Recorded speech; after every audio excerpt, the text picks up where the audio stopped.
Good afternoon and welcome to the Yelpful Town Council meeting for Tuesday, March 2nd, 2021. Well, I'll go ahead and call this meeting, the special meeting to order. Before we proceed, I will read the teleconference meeting protocols that we will be following during this meeting. This special meeting of the Town Council is held pursuant to Government Code Section 54953B related to teleconferencing of meetings. In addition, this meeting format is pursuant to the Governor's proclamation of a state emergency and executive orders where certain sections of the Brown Act related to teleconference meetings have been waived.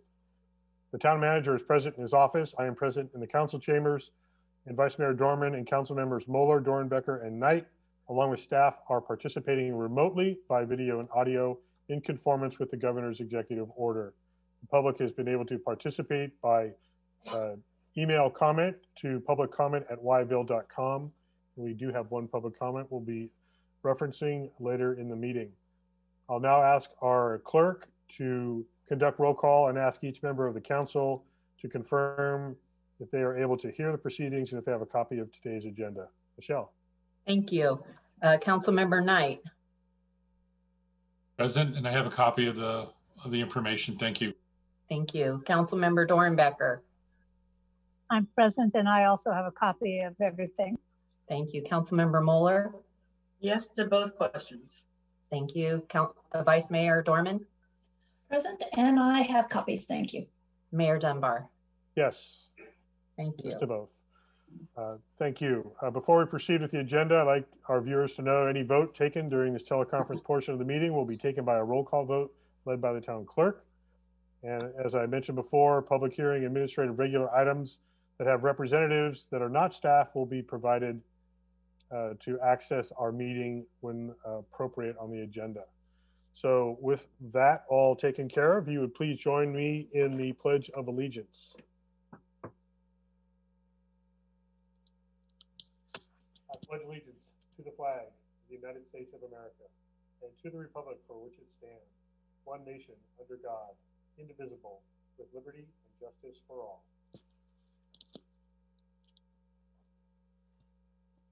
Thank you all. Next up, I'll entertain a motion to adopt today's agenda. I do not believe we have any changes. Is there such a motion? So moved. Second. I believe that was Vice Mayor with the motion. Second, Councilmember Dornbecker. Roll call, please. Vice Mayor Dorman. Yes. Councilmember Dornbecker. Yes. Moeller. Here. Councilmember Knight. Yes. Dunbar. Yes. Thank you. Thank you. Next, we are going to go to our proclamations, and we have two very special proclamations today. The first one is going to be proclamation recognizing March 1st through the 5th this week, Healthcare and Essential Worker Appreciation Week.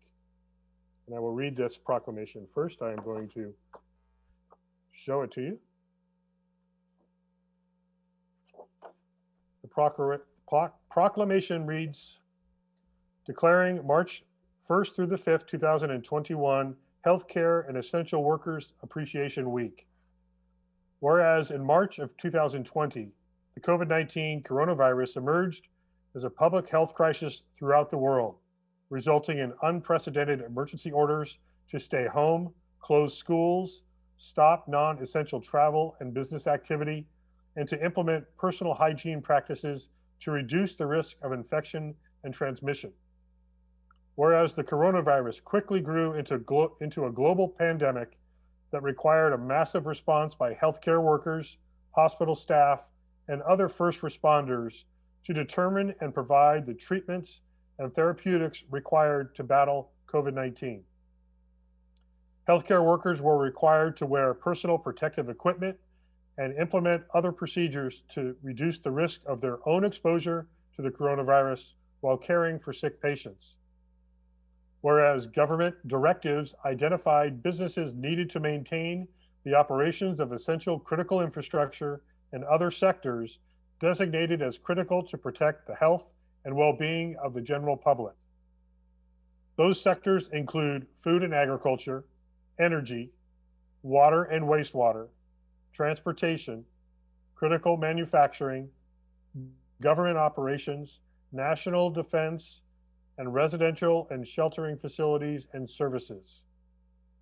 Whereas despite being exposed to dangerous conditions and threats to the physical and mental health of themselves and their families for the last year, healthcare and essential workers have continued to protect and serve others without interruption. Now, therefore, let it be resolved that I, John F. Dunbar, Mayor of the Town of Yelpful, on behalf of the Town Council and the residents of Yelpful, honor the healthcare and essential workers throughout Napa County for their dedication, compassion, professionalism, and commitment to the public health and safety of our entire community. I declare March 1st through the 5th, 2021 as Healthcare and Essential Workers Week in the town of Yelpful. And I'll express my appreciation and thanks on behalf of our entire council, our Yelpful town staff, and our Yelpful community to all those critical and essential healthcare and essential workers. Thank you very much.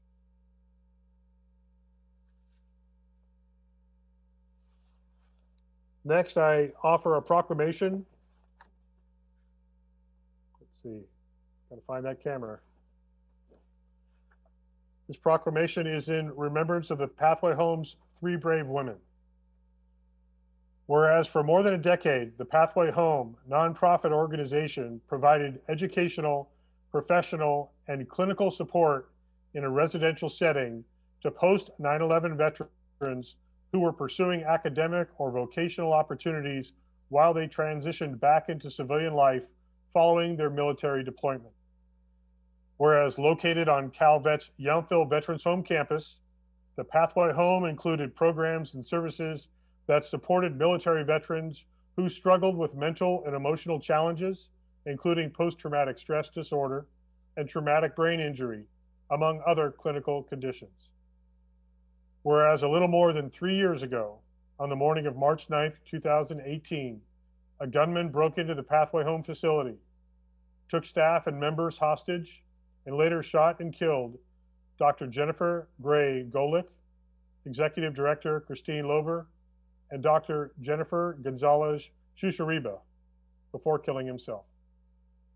Whereas these 3 brave women committed their professional careers to serving veterans who needed the specialized care and personal attention that they provided. Each of the women had a profound impact in their industry, and each also left a lasting impression throughout our Napa Valley community. Now, therefore, let it be resolved that I, John F. Dunbar, Mayor of the Town of Yelpful, along with the Town Council, as we approach the 3rd anniversary of their passing, hereby honor Dr. Jennifer Gray Golick, Executive Director Christine Lober, and Dr. Jennifer Gonzalez Chuchariba, and the legacy of compassion, professionalism, and commitment to serving others that is memorialized by the way they live their lives in their professional and personal lives. Again, thank you for allowing me to represent the entire Pathway Home family and all the veterans that we were able to help and support and serve in memory of these 3 brave women. Thank you very much.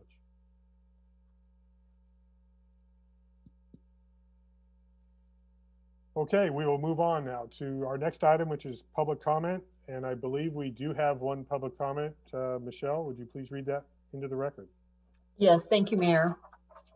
The public comment received is from John Murphy, and it says, "Dear Town of Yountville, can you see if you can put up some kind of fence/barrier at the Oak Circle basketball court? That court has been useless ever since it was put in. A couple of errant shots and the ball is in the ditch. Frustrating. No one ever uses that court because it is just no fun retrieving the wayward, in parens, and possibly wet ball. I have mentioned this before and even emailed a letter to town council members, no response, period. I talked to Joe Tagliabashi about it. His reply was, can't do it. Now that we have the diversion ponds, and in parentheses, mosquito ponds in Hopper Creek along Heather Street, the water runs east down Oak Circle. The debris would get caught in a basketball fence," end quote. I call a foul. I have lived on Heather Street since 1982. Other than mud or sand, there has never been debris floating eastward down Oak Circle. Never. To make Joe happy, you could leave an opening at the bottom of the fence just a bit shorter than a basketball. Simple. If you don't want to spend a bit of 2021 money on a basketball court fence, in parens, don't get me going on money the town has wasted over the years, close parens, then repurpose the area and use it for something else. Thanks for listening. Again, that was from John Murphy.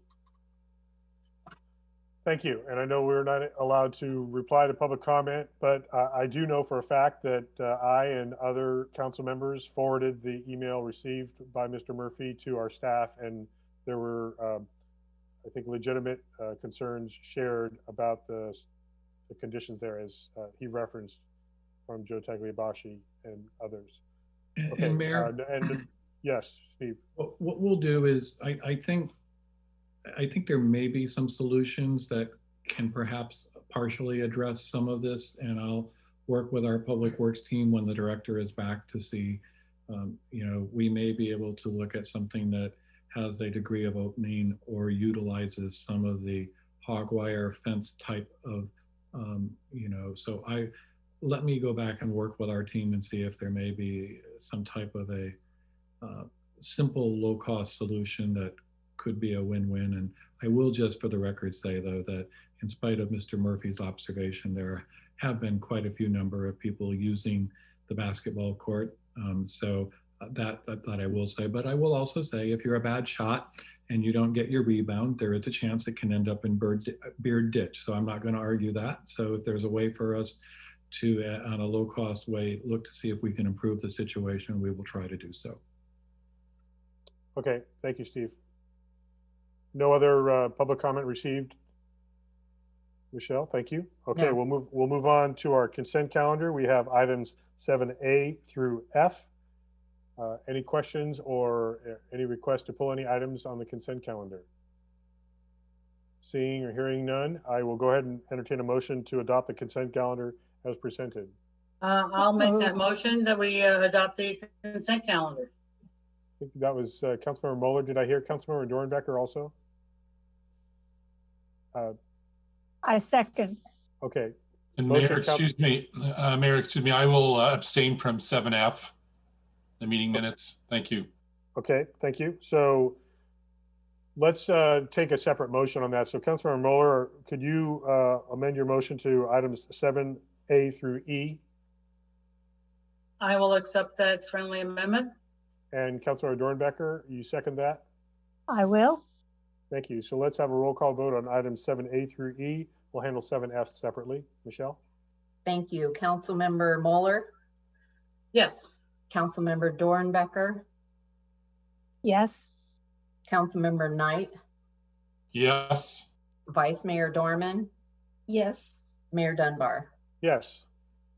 Thank you. And I had that note here, Councilmember Knight, and I completely missed looking at it. So I'm glad you called that out. Thank you. We'll handle item 7F now. And then at the appropriate time, Councilmember Knight, you can abstain.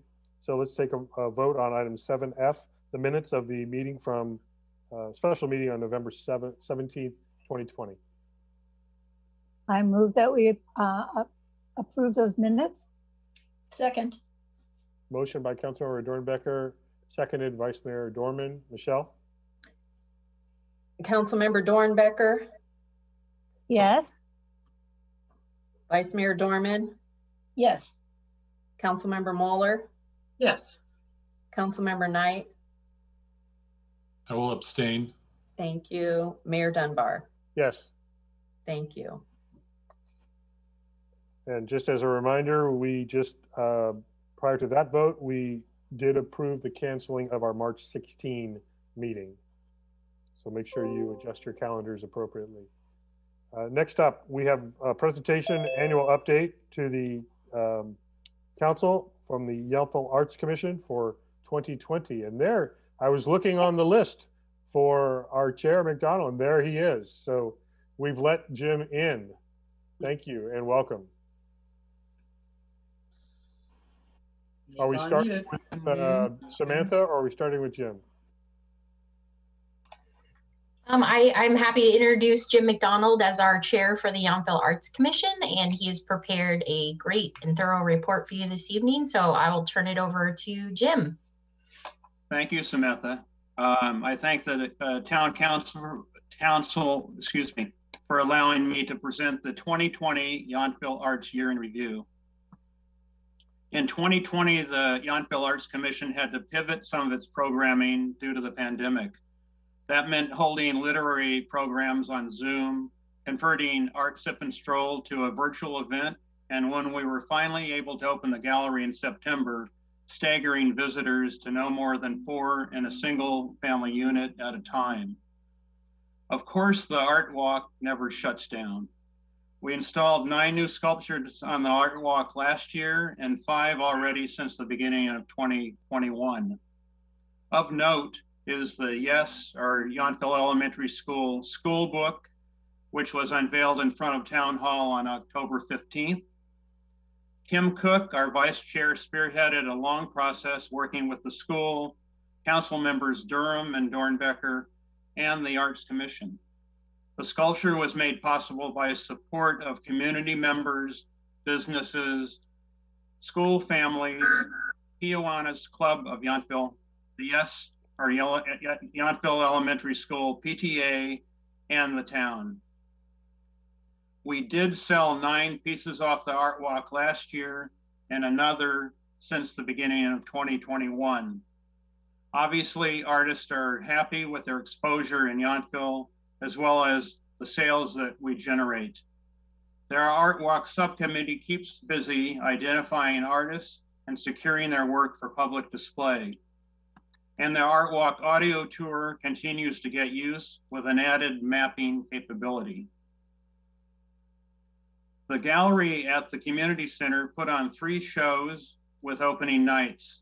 There was a normal reception, wine, food, and people in the gallery for the contemporary tapestry of Napa artist Sharon Prairie in the first quarter. She demonstrated weaving on her small loom at the opening. Then the gallery went dark with the pandemic from April through early September. It reopened with the paintings of St. Helena artist Marvin Humphrey in the fall and ended with the paintings, drawings, and collages of long-term Napa artist Mosh Pascal at year's end. All the shows led to gallery sales with a total of 14 for the year.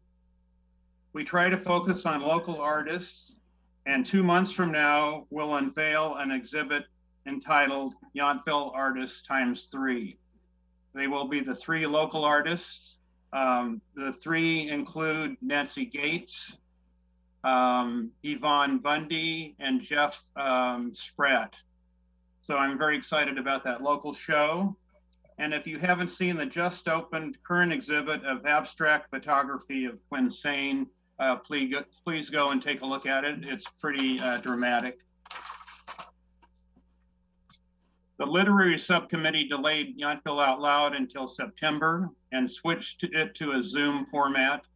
One of the speakers was our very own Marianne Lyon, who was just named Napa County Poet Laureate. We're very proud of that. Additionally, 2 book events held in July were also switched from live in the community hall to Zoom. These were our first partnerships with Napa Book Mine.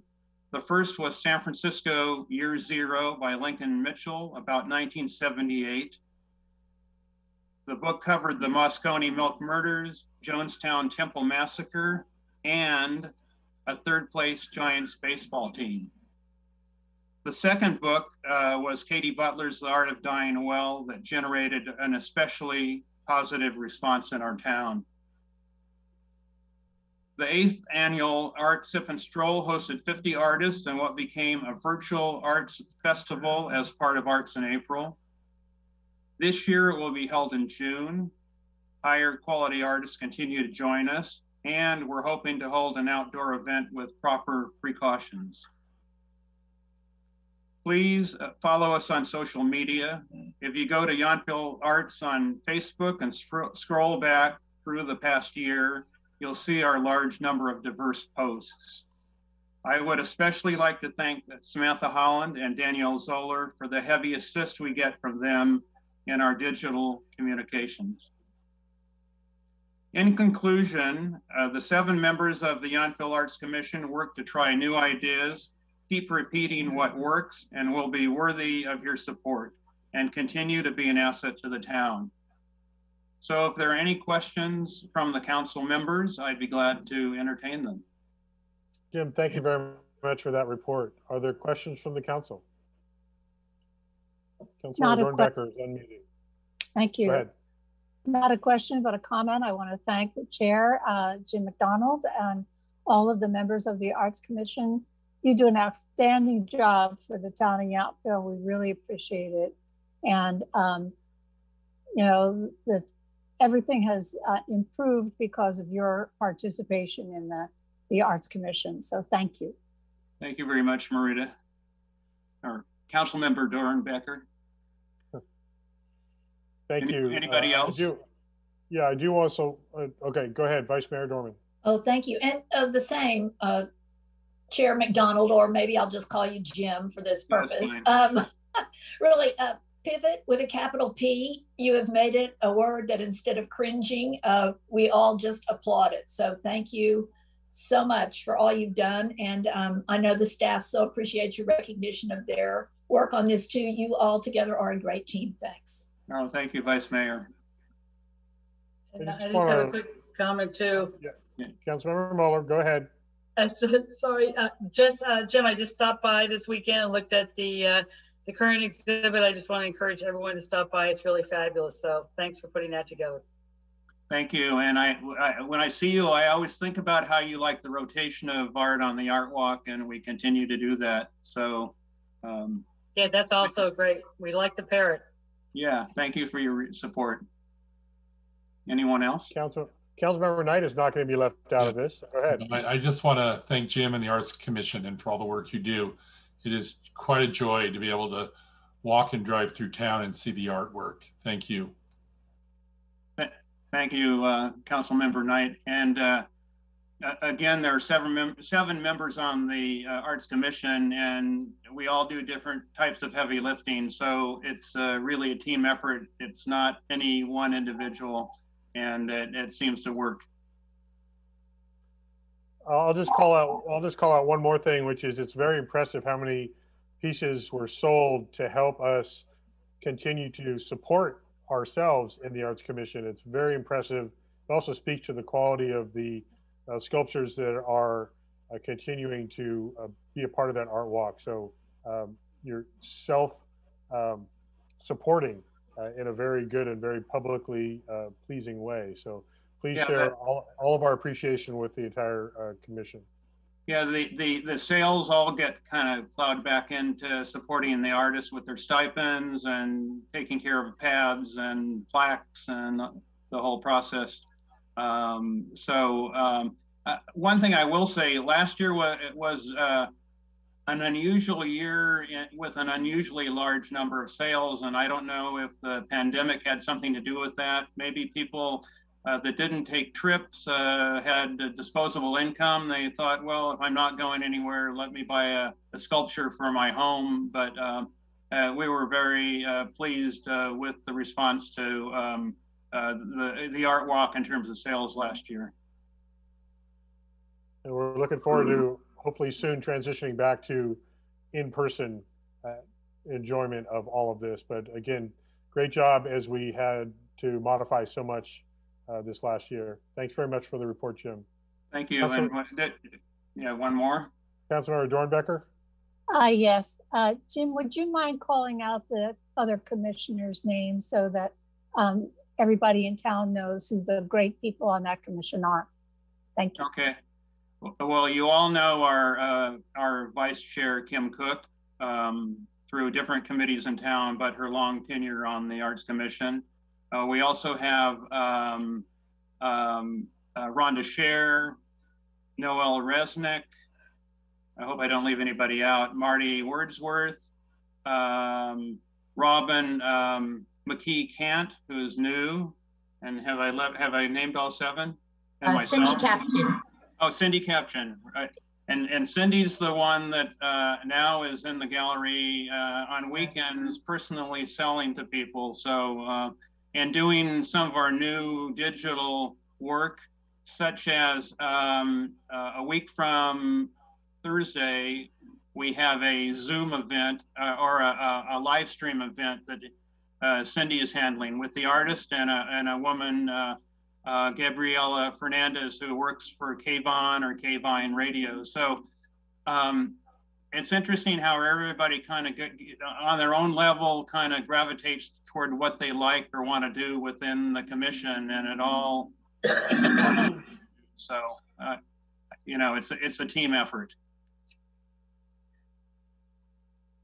Is that it? Yeah, thank you for all the work you do. Please share our appreciation with the rest of the commissioners. I will Thanks, do that. Jim. Thank you. Okay, we are going to move on. We do not have any public hearings today.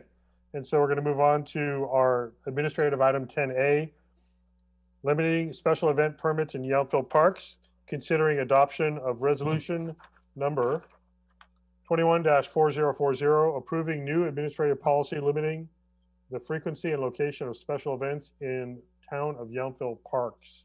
Samantha, I believe you're going to kick this off. Yes, thank you, Mayor. So before you this evening is the resolution that you named, 21-4040. And so this resolution came about through discussion with the Parks and Recreation Advisory Commission over the last several meetings. So the discussion began at the July 2020 meeting. Again, in September, we discussed it, where I presented a 5-year statistical and use pattern presentation that showed the commission an overview of how the parks are used, specifically looking at Veterans Memorial Park and Yelpful Community Park, and looking at special events as well as park site reservations. And then there was consensus after that presentation that the commission would like to focus on bringing back an item specifically focused on the special events portion of the park, mainly to discuss in relation to the size and frequency for analysis and discussion. So at the November 2020 meeting, staff presented a more in-depth report specific to special events. And I included that PRAC staff report in your packet. And it included information on both outside non-town sponsored special events as well as town sponsored events. And the data that we were really honing in on was from 2019, since that would have been the last actual event year that we experienced, because 2020, we did not have any special events, whether town sponsored or other. So analyzing the information, we did see some condensation where most events are occurring during the June through October timeframe, which is not surprising. That's when weather is best for an outside event. And again, focusing on Yelpful Community Park and Veterans Park, we did see where there was some back-to-back events that could cause and did cause some issues with park use, as well as parking and overflow and impacts to the neighbors. As we discussed it with the commission and came back with staff input, the commission wanted us to focus on limiting non-town sponsored events to 1 per month per park. So again, just focusing on Yelpful Community Park and Veterans Memorial Park. And then special events that would include town sponsored events. So those, for example, would be our egg hunt, movies in the park, music in the park, and the camp out, Yelpville days. Those are our main town sponsored events. So all events would be, could not take place on back-to-back days in the same park. So for example, we wouldn't want to have a special event draw, 400 people on a Friday evening, and then on Saturday turn around and have another 600 to 700 person event in the same park. So that was the focus of that bullet point. And then special events, including town-sponsored and non, would not take place on back-to-back weekends in the same park. So for example, the first Saturday of the month, we might have a music in the park, and then, or excuse me, Sunday we'd have a music in the park, and then the next weekend we may have a special event take place in that same park. And so not wanting to cause back-to-back impacts was the focus of that bullet point. And then the commission, as a way to make sure they were just up to date on what special events were happening and when, they asked that staff present an informational report at each meeting. PREC meets on the odd months, where we would just give an update informally on the special event calendar and any pending applications. And so the commission did vote unanimously to approve that policy being brought forward to the town council, with all commissioners present except for one. And so, as I said in the staff report, the intent of this new administrative policy is really to give staff, as well as event holders, firm parameters on scheduling events, so that we have some controls in place where we're avoiding overuse or over programming of those specific parks, and then in turn the surrounding areas. So looking at 2019, which was our last true event year, that we can compare it to, we anticipate that the impacts of these new policies to be minimal, and most events can proceed as normal if they keep to their original dates. It would really be more of a forward-thinking policy where if new events come in or events choose to change their dates, then we would have to compare them to where other events are falling in the calendar. Our internal events, such as movies in the park and music in the park, can be pretty flexible. So for example, right now we're scheduling those events, which will take us through the month of August. But generally speaking, large-scale special events start their planning process 9 months to a year in advance. And so if we have to alter our movies in the park or music in the park dates, it's not necessarily a huge impact on our department for those internal events. There is exception to that. So obviously the egg hunt falls on the Saturday before Easter if we're able to return to that in-person event in 2022. Yelpful Days is always historically the first weekend in October. And so those two are pretty much set based on our historical patterns. So for this year, we've only heard from one event holder that's entertaining a date for 2021. We're anticipating a slow return to those in-person fundraising events, which make up all of, if not most of our special events in our parks. We do have two, in 2019, we had 2 large-scale company picnics, and then the other 4 non-town sponsored events were nonprofit fundraising events. So again, I've only heard from one for this year. It's also important to note that the other town parks are not open for large scale events. They're not set up for that. And so this policy really is focused on the 2 parks where we actually entertain applications, which would be Yelpful Community Park and Veterans Park. This would only the policy would only apply to events in the park. So it wouldn't apply to special events that are held on private property or at other public facilities like the community center, or bike events that come through town on the bike trail. So I just want to point that out. It wouldn't be limiting any of those other special event permits that we also see come through. So included in the staff report were staff reports from the Parks and Rec Advisory Commission meetings, July, September, November was in this staff report in January, as well as the minutes. I also included this special event application for non-town sponsored events, which we're in the process of updating right now with COVID specific information, working with our insurance, CARSAC. And so a couple questions have come up from council members, and I just wanted to point out as you're discussing this that it doesn't apply to free speech events or anything that would be a First Amendment right to assemble type of event. Those would be treated differently. And then as far as an appeal process, so as it sits currently, we have specific municipal code information for special events that govern how we evaluate those and how the application process works. And currently a special event can be appealed to the town council within 10 days of denial or conditional approval. And then the council has 30 days to act. So there's already so let's say someone applied for a special event application and it was, they weren't able to be flexible with dates. So the permit was denied. There would be an appeal process that's already in place for that. So I just wanted to include that in my presentation. So I'm happy to answer any questions that you have. And I can also provide more information on what is considered a special event if you need a little more background information as well. And Samantha, if I could, one council question that I received was seeking clarity that the Parks and Rec Commission was not now approving and reviewing the applications. And I just want to stress that it'll be a simple report indicating what has happened and what is in the queue. So I just want to make really clear that this is not something that they're attempting to start approving the various things that are an administrative process. Right. Yeah, there was just a desire to be in the loop on what is pending.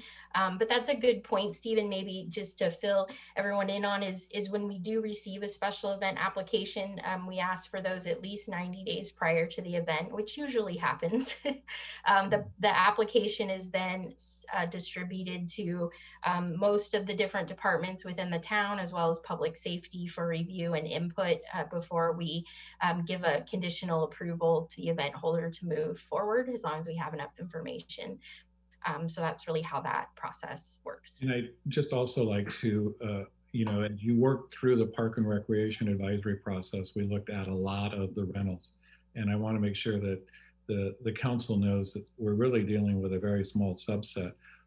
For example, corporate rentals of less than 200 that don't fall into a special event still occur on a regular basis. We see a fair amount of activity both at 4 and 5 at Yelpful Community Park, and then with the bocce courts and the site there. So there's no change to that policy and approach. They can continue to rent. It was really focusing on the large scale events. And I think staff recognized that there was something that we could contribute to better managing the flow and timing of the events. So Samantha, a quick couple questions for you before I ask the council. You identified 200 is the attendee number that triggers the special event. So we're talking about over 200 attendees. Yes. Does it have anything to do with parking capacity? If they were to shuttle in from another location, for example, it doesn't matter, or does it? No. So the way it's structured in the municipal code, the definition of what would trigger the special event application would be 200 or more people, period. We would look at parking specific to the site. And in the proposed information that we're giving for the administrative update, we had not considered whether or not parking would trigger that or not. That wasn't discussed.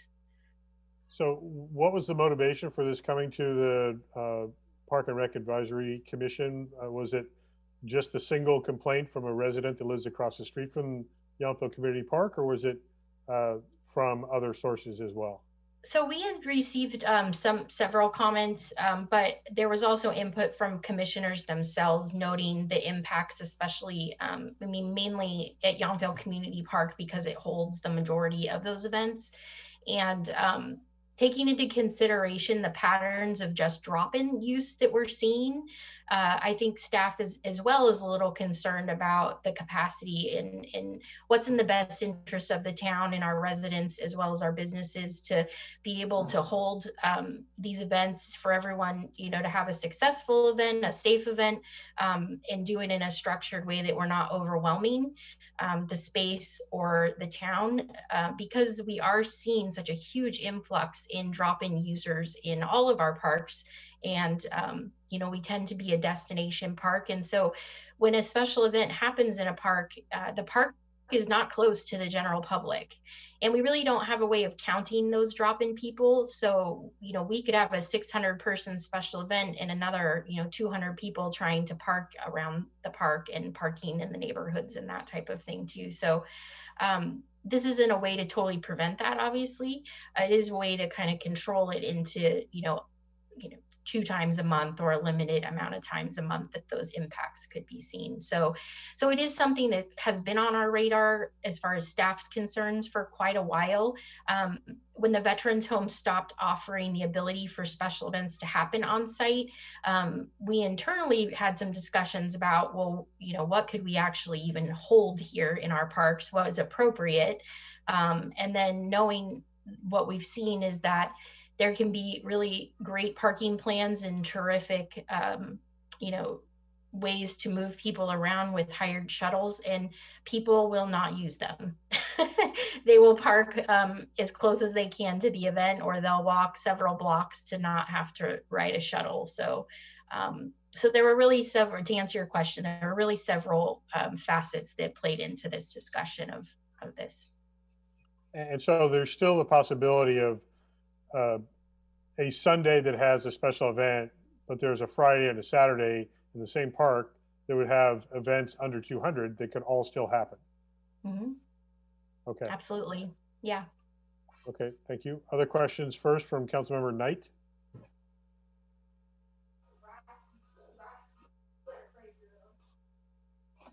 Thank you. Thank you, Samantha, for the work you've done, and also the conversation you've had with the Parks and Rec Advisory Commission. I just want to say that I think it's a good policy that you've developed. I just want to encourage you to continue working with the Parks and Rec Advisory Commission as we've talked about updating parks policy and programs, because I think there's opportunities to, especially when you're looking at uses, to look at, for example, the Parks and Rec volleyball field there, and in conversation with the Parks Commission, maybe because that particular area is used by very few people and maybe mostly out of town folks, that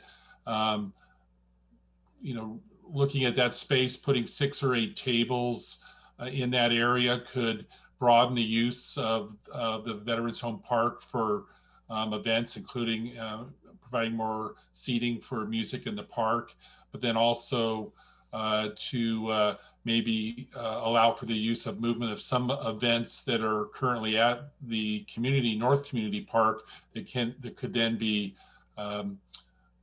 done or held at the Veterans Park. So thank you for your work, and I look forward just that you continue to that we continue to work with Parks and Rec Advisory Commission to review park uses. Thank you.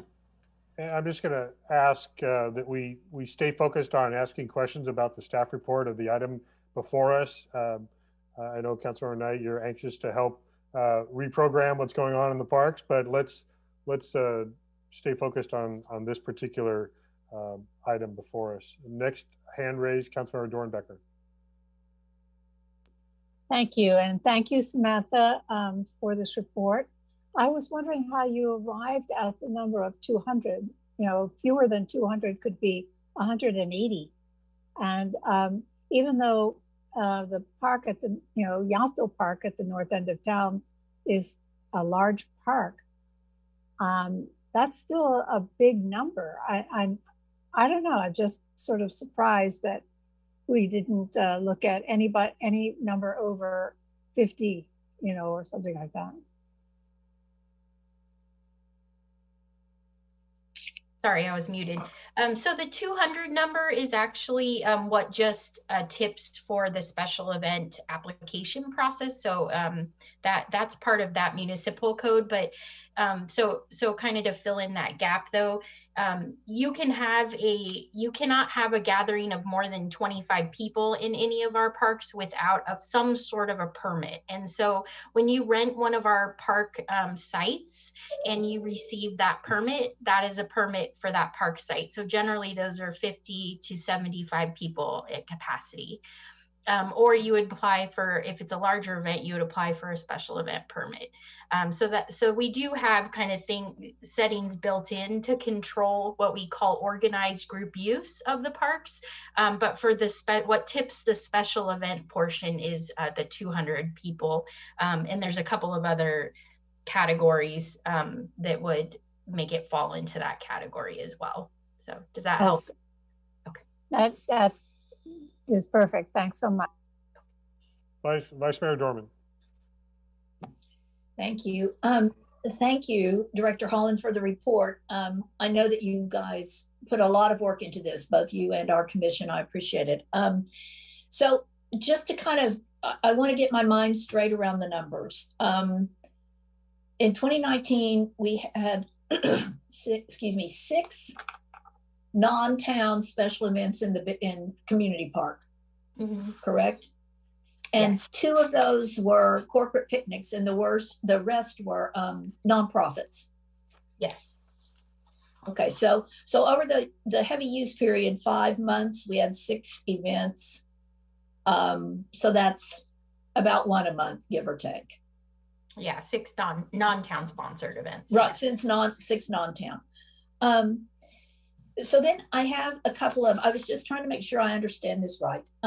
So let's say that we publish our recreation guide, we set up a movie night, and a local bride comes in and says, I want to have a wedding. It's 225 people. I want to have it. And it turns out to be the Saturday after the Friday movie night. Do we then say no to that local bride or groom?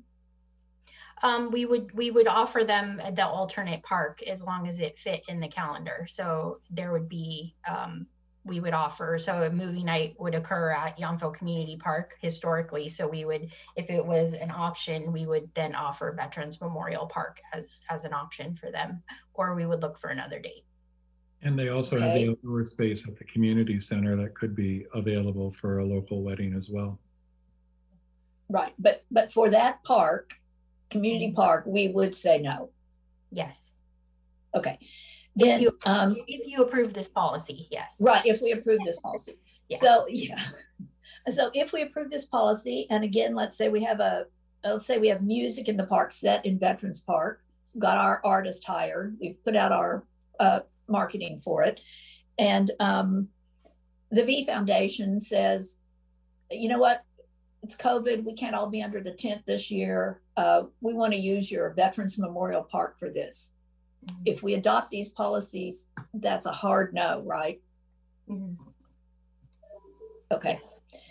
So in that case, would it be helpful to maybe make room for flexibility for staff to be able to give a yes to a nonprofit or a local? Because I appreciate very much that we don't want to overstress our parks. I totally get that, but all this work you've done, it doesn't look like we are overstressing them.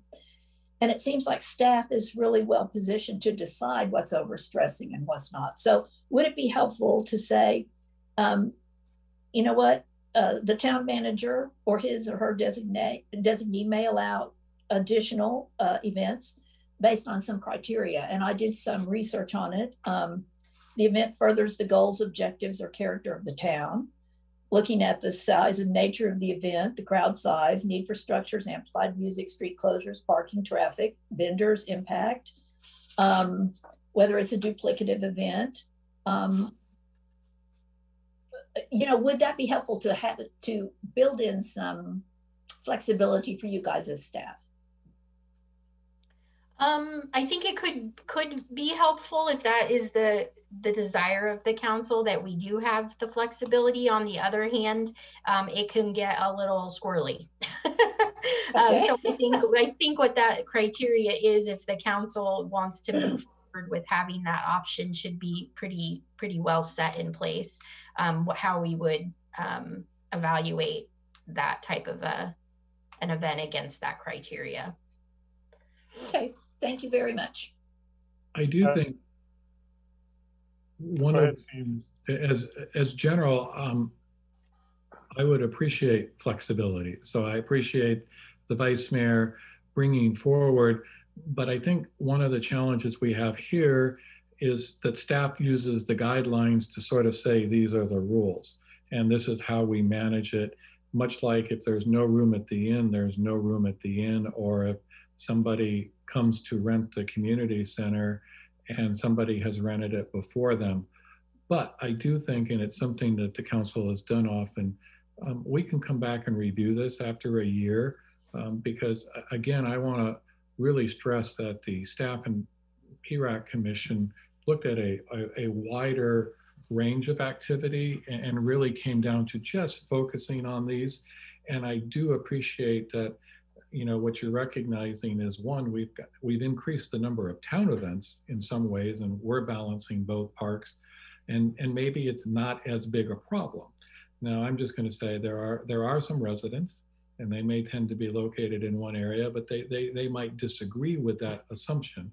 But that's in part what we're trying to look at and balance. So perhaps we could adopt a policy and then add language to review it in a, I'm going to say 2 years, so we have a normal year of activity after returning to COVID, to come back and share those results with you and give you a report on it. I mean, if that's something, because I do hear where several council members are coming from on really what's the need. Councilmember Moeller. Yes, I was going to suggest exactly that. First, I attended all the PRAC meetings that discussed this, because it was, I think that they really did, you know, consider a lot of things carefully, especially the balance between Yelpful Park as well as Veterans Park. And I think with Samantha's, you know, really great direction and help, they did end up with a good balance between the two. Remember, we have people living at both ends of town. So I think that was a very important consideration, not to just shove everything one direction or the other. And I totally agree. Let's see how this kind of plays out. I think we revisit lots of policies, and so let's see how it goes, and then we'll know what we need to fix.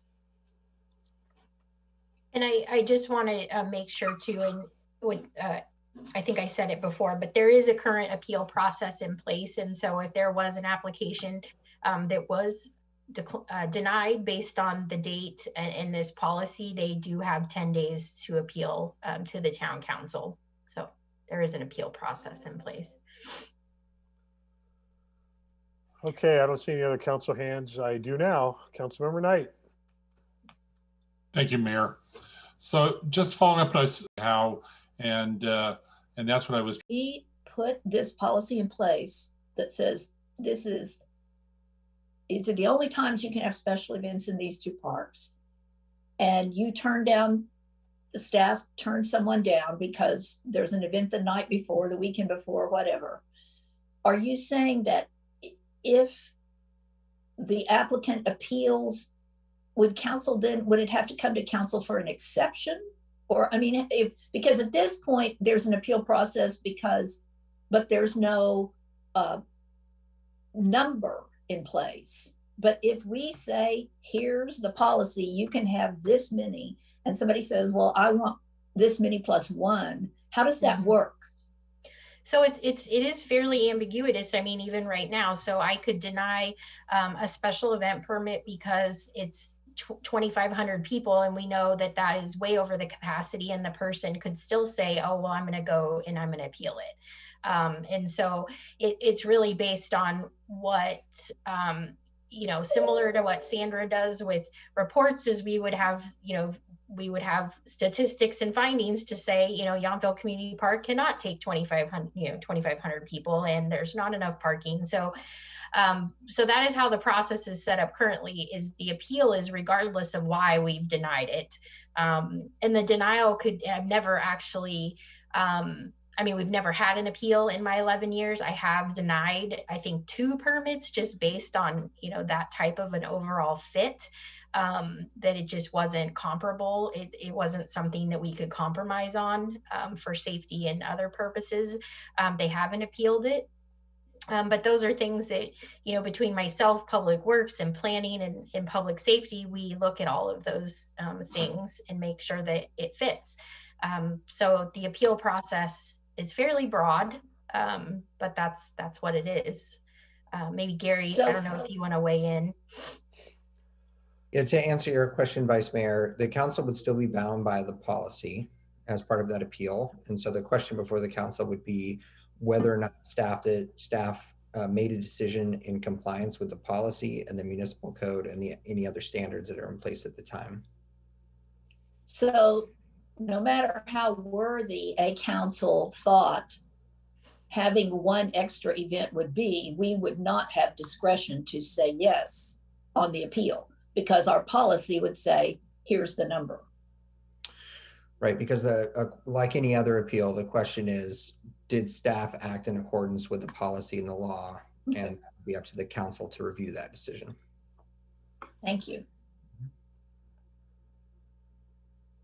Okay, I don't see any other hands. I'm going to save my comments for after we see if we have any public comments that have been sent in on this item. Michelle? No public comments, Mayor. Thank you. So we'll just continue this item for consideration. So I guess I will start, since I'm the only one that hasn't commented yet. First of all, I find this timing to be odd that we're talking about this now. I think it's premature to be considering limiting events that we haven't seen in 11 months. And so that's my first general comment.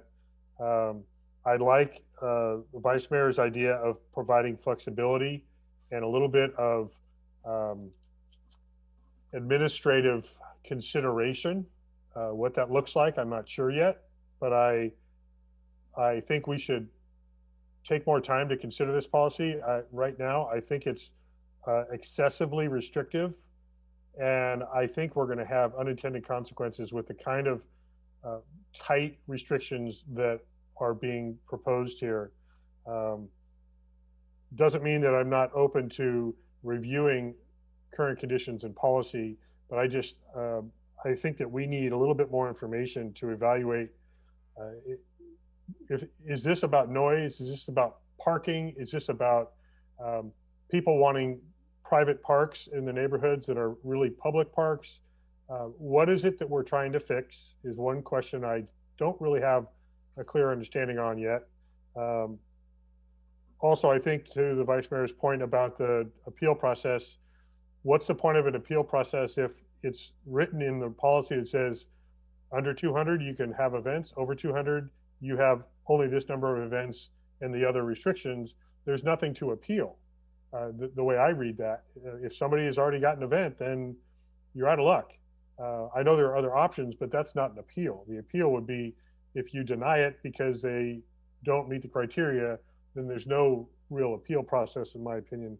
I just feel like this, we should allow the Park and Rec Commission to evaluate what might be flexible administrative consideration, the types, maybe it's the scenario that was described. I would hate to lose nonprofit activity, and especially local resident events, because of something that happened to book a year ahead of time.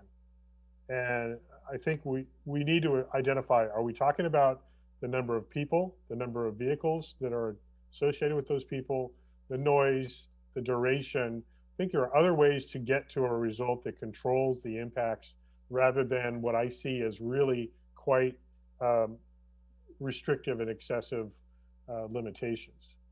So those are my comments for now. Who else would like to speak? Councilmember Dornbecker. Thank you, Mayor Dunbar.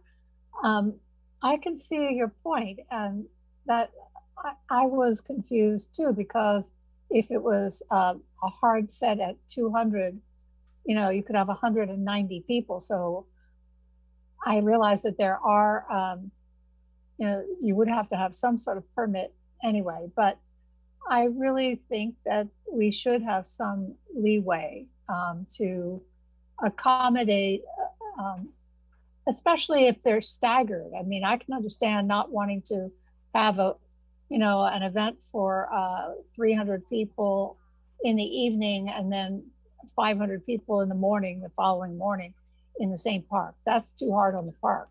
But I really do think that maybe we need to go back and rethink this. Personally, that's my take. Thank you. I don't see any other hands, but I'm sure there are other comments. Yeah, Councilmember Moeller.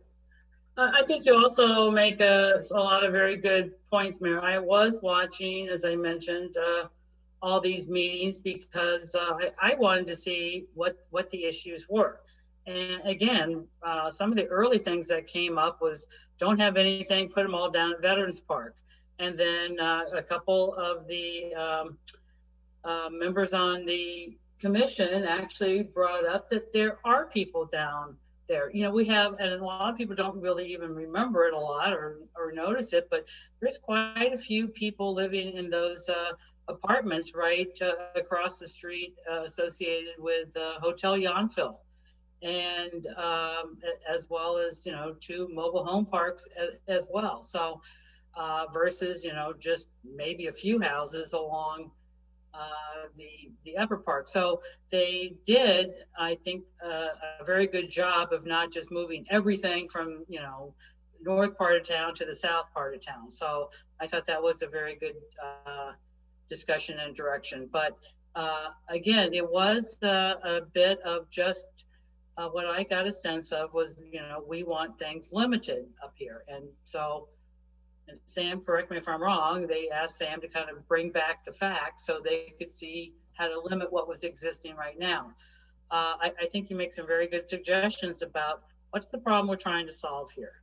And I would, maybe we'll have, I'm happy to send that back to the PREC to, you know, let us have some guidance. That way we've got something to really craft this policy around. Right now, I agree also that it's a bit of the tails wagging the dog here. What are we trying to solve and why? And so I'm certainly ready to delay this and have a second look. Well, and I appreciate that Samantha and staff responded the way you have responded, because you were asked to look into this, and just like having the commission, it's certainly in their scope of work to present a recommendation to us. But yeah, I mean, I shared my thoughts, and yeah, I'll go ahead and invite Councilmember Knight for additional comments. Thank you, Mayor. So I can support us sending this policy back for staff to review and to discuss with the Parks and Rec Advisory Commission. But I think it's important, though, that the work that we have to recognize that the work they did to really identify the frequency of the number of events in these, our 2 largest park, is an important policy. That those public parks need, as Director Holland has said, is that are still open to the public. We want to be sure small groups can attend and use the parks, but it's important for us to encourage nonprofits and to get and to have the use of our park, but also to be keenly aware that when large events, and when we're really talking about special events over 200, are in the park and are there frequently, it has impacts for the neighbors. It has impacts for the community.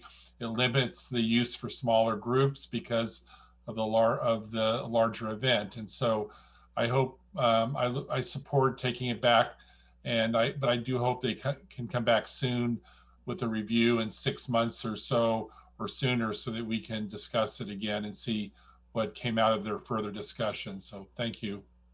Yeah, and I think what I'd like to see, and I see that Vice Mayor, her hand is raised, I'd like to see some creative solutions to whatever these problems are that we're trying to identify. If we need to set blackout dates, just again, totally an idea, brainstorming idea. What if we said every X, third Saturday in the month, either no events at all, or only local, or only nonprofit, something like that, where we're trying to figure out how can we modify the impact on the parks and the neighborhoods, but also allow flexibility. Frankly, it's a good problem that we have so many people that want to enjoy our beautiful parks that we are having this conversation. So I take it as a positive thing. We do want to regulate impacts, and I just think that we have a foundation of information, but we don't have really the substance to make the final decision yet. Vice Mayor. Thank you. I think you could tell from my questions to staff, I'm exactly there. I really do appreciate the work everyone's done, commissioners and staff. I think further discussion has raised some other issues and some other possibilities, some other creative possibilities. So I would be very happy. I'm going to go ahead and send along my notes of some flexibility. I think, Mayor, you said flexible administrative criteria. I've done some research on that, and so I will send that along to staff to see if that would be helpful to them. But yeah, I think this is a good solution for the go forward. Thank you. I'll expect Samantha to be able to define what I said. Good luck with that. Can I recap really quick what I think you're saying, just so I know if we're on the right track when we come back, is that you feel that this is too restrictive and that we need some more flexibility in the criteria.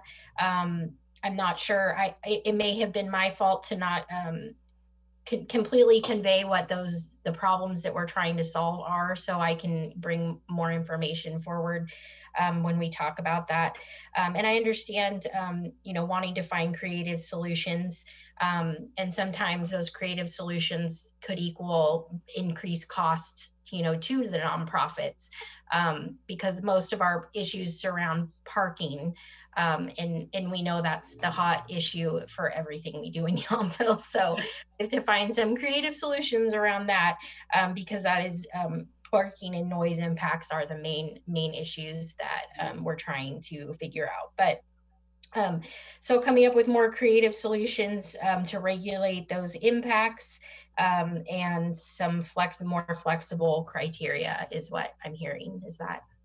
I would add to that, maybe looking at the different categories of special events that are occurring, and is that something that we want to evaluate?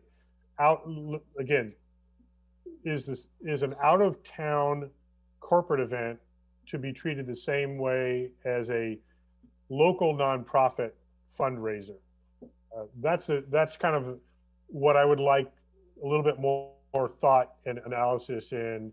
If we want to say no out-of-town corporate events over 50 people, then that would be an option to consider.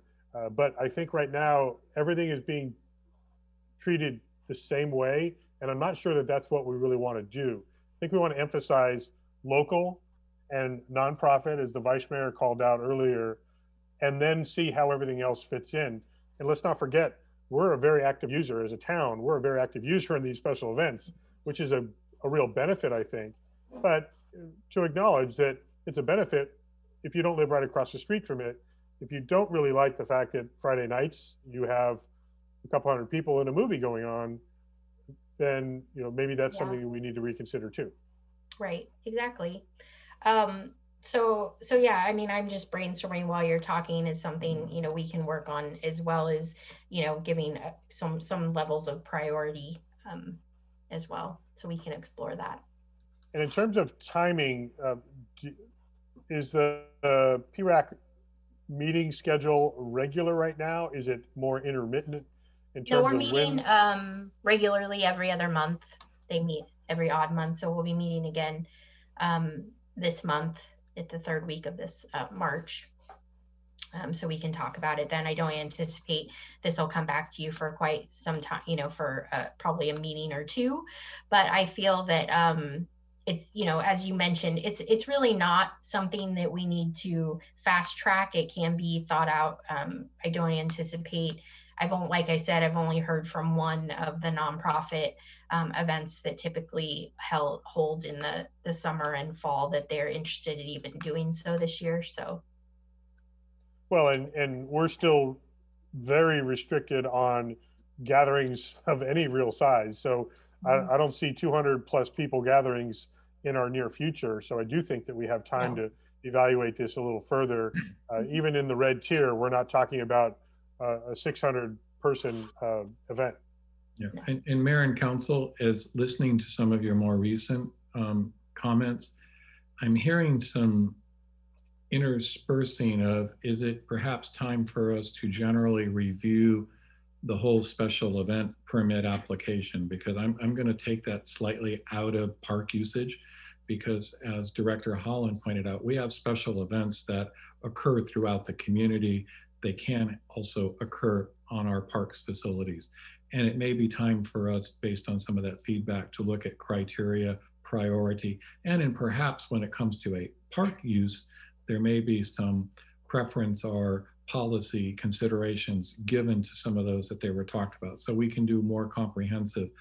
I am going to suggest to you that there will probably be 3 or 4 months before this comes back, because the department will need to focus on some of the return to operational nuances that are, we hope, coming forward, and that needs to be a higher priority in my opinion at this time. So I just want to let you know that that's where I'm coming, and we'll be working on this, and then go back. The PRAC meets every other month, so we'll report back, and I think it's going to be incumbent on staff to probably help provide some jumping point conversations. But I do want you to know that I see the staff needing to be a little more focused on our return to business operation. So thanks, Steve. Samantha, a couple other things that I would like you to think about going forward is the duration of events, how that impacts timing and duration. Because some are only in the morning for 2 hours. Is that the same as a 6-hour afternoon, evening event? That kind of stuff. Amplification, lighting, staging, literal stage. So some of those other impacts. So it's parking, noise, light, duration, as well as frequency and size that I think we want to get a little more information about, so we can really get a better sense of what we're trying to, if there's a problem, what it is that we're trying to fix. So either Steve or Gary, from a process standpoint, are we, shall I ask for a motion to continue this item to a date not certain? Is that the way to go, Gary? I think if you're sending it back to PRAC for their consideration, I think a motion to refer it back to them to report back to you at a future meeting would be the right motion. Is there such a motion? Well, I have one more comment. Okay, Councilmember Muller. And this is just for consideration only. I'm not specifically requesting it, but we do have other facilities in town. They are not town owned, they are private, especially, you know, the large lawn area next to the V Marketplace. And there's also a new facility back by the Vintage Hotel. Is there, just consider that it may be beneficial to get some idea about what their costs are. I'd just be kind of curious, is that really why are we doing a great job of advertising, or are our costs basically minimal compared to those? I think that might be interesting to have in the equation too. And on that, I would like to make a motion that we send this back to PRAC and for further discussion. For further consideration? For further consideration and or discussion. I'll second. Okay, so a motion by Councilmember Muller, second, Councilmember Dornbecker. We got clarity? Everyone clear on the motion? I think so, to return this to the commission for additional consideration. Okay, go ahead, Michelle. Please take the votes. Councilmember Muller, Yes. Councilmember Dornbecker, Yes. Councilmember Knight, Yes. Vice Mayor Dorman, Yes. Mayor Dunbar. Yes. Thank you. Yeah, and thank you. Thank you, everyone, for talking that through. And Samantha, let us know just when that's going to be getting back on an agenda in the next Okay. few months for PRAC, so we And can Yes. be I'll answer monitoring. Councilmember Muller's question. Our fees and charges are incredibly much lower than the private venues in town. So that is including the community center, because I will point out that while this policy addressed that, when we look at activities and rentals, the community center is heavily used, but our rate structure is much more reasonable, which is why a large number of nonprofits do look at sites in our parks and the community center as a whole. We've seen a significant increase prior to COVID with some Napa area groups renting the community center. So that's at least an answer to your question compared to the hotels and things. No, I was more concerned about some of the corporate events we have there. So just kind of a breakdown, but Yeah. I saw some of that analysis. But again, we don't really, at that point, we don't have our rate structure. Again, if you go to rent it, it's fairly reasonable. And in many I would expect so.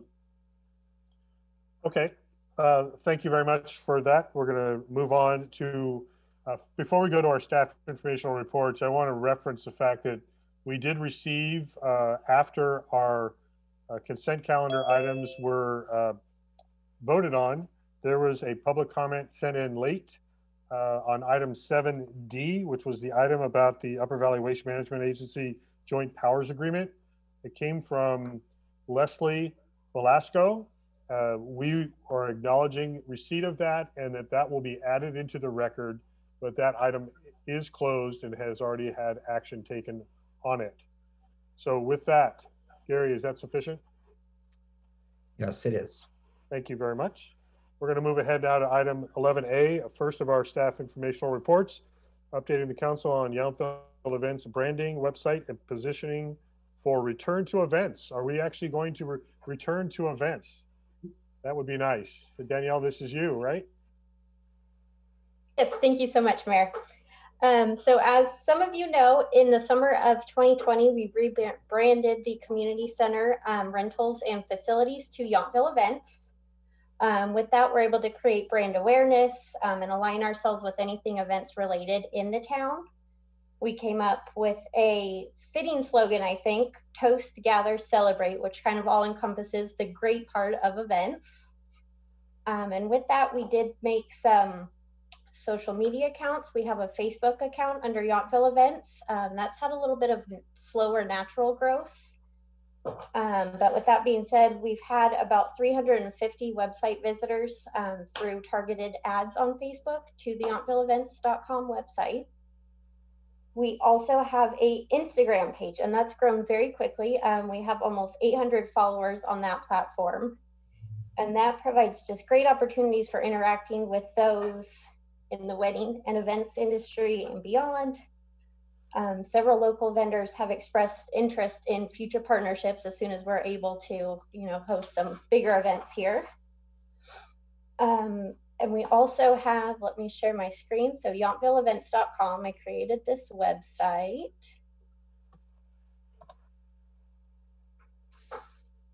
So since the site launched, we've had over 650 unique visitors, a lot of return visitors looking for different information. And we have search engine optimization enabled. So with that, I have a lot of keywords and phrases that when people use search engines to look for things, YelpfulEvents.com pops up. For example, since February 11th of this year, the site has had 232 appearances under Napa Valley venue. So that's a great thing, getting this out there on the search engines, usually Google, but a lot of people use different ones. The site is really clean and concise. A few notable features. We have about Yountville events here.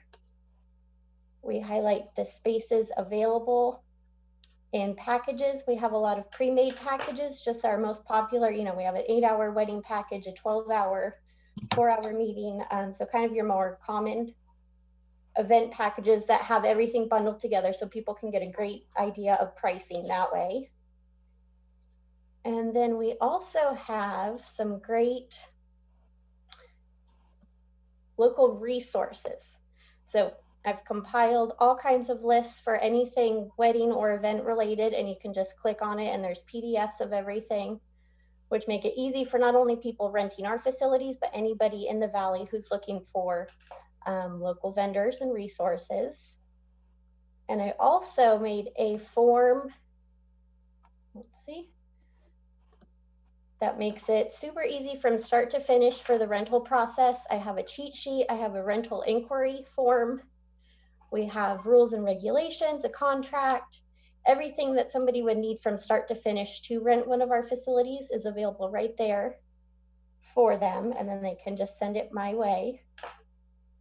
We also have a live chat feature, and that enables anybody, anytime they visit the site, there's a little chat that pops up, and that sends directly to my email, so I'm able to answer anybody in real time, which captures a lot of leads. And then we also have on all the pages many different other lead captures, rental inquiry form, different ways of contacting. And if anybody would like a more personal touch, I also set up a Google Voice account, which enables anybody to contact me via cell or text anytime from anywhere. And that is this number there. So that's a really easy feature as well. Additionally, I represent Yountville Events as the vice chair on the Yountville Chamber Marketing Committee. I sit in on all the bi-weekly chamber meetings as well as the Visit Napa Valley market calls as Yountville Events representative. Also all kinds of local and national events and wedding webinars, seminar, all of that kind of stuff. Lately it's been very virtual, but hopefully that will change in the near future. And that's given me a great insight as to just seeing kind of where the events industry is going and kind of how people are paring things down and adapting as we go along.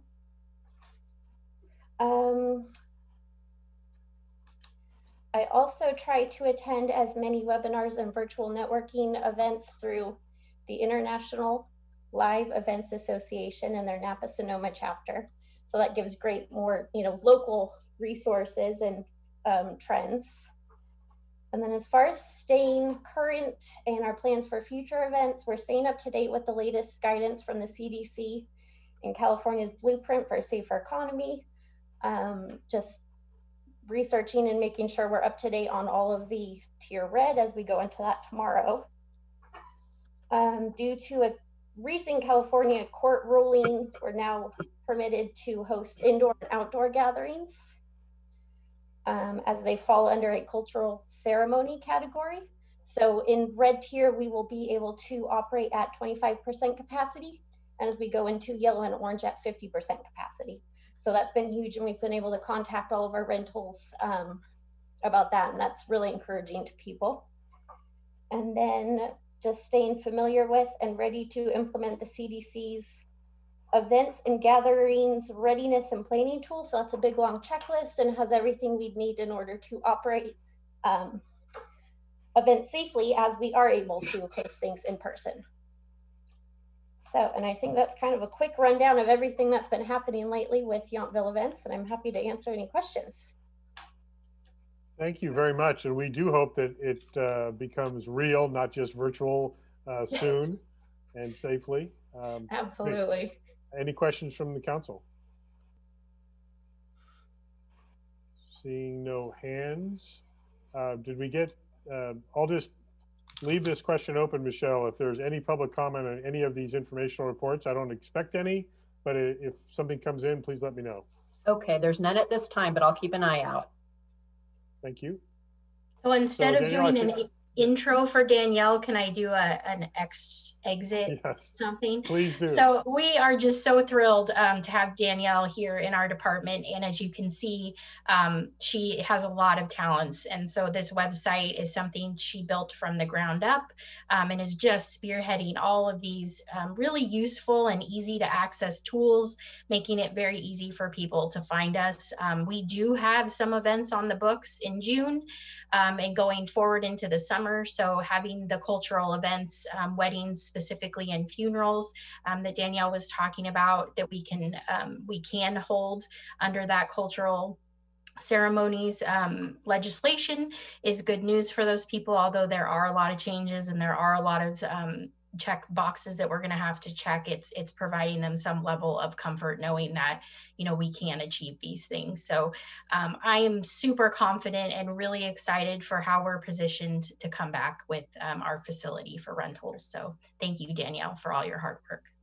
Yes, And Danielle and Samantha, I want to also emphasize the need for real good clarity on the cultural event definitions. And so also how that impacts catering services. I know on the weekly calls that I'm on with restaurateurs, caterers, tasting room operators, the issue of gatherings and catering is coming up every week.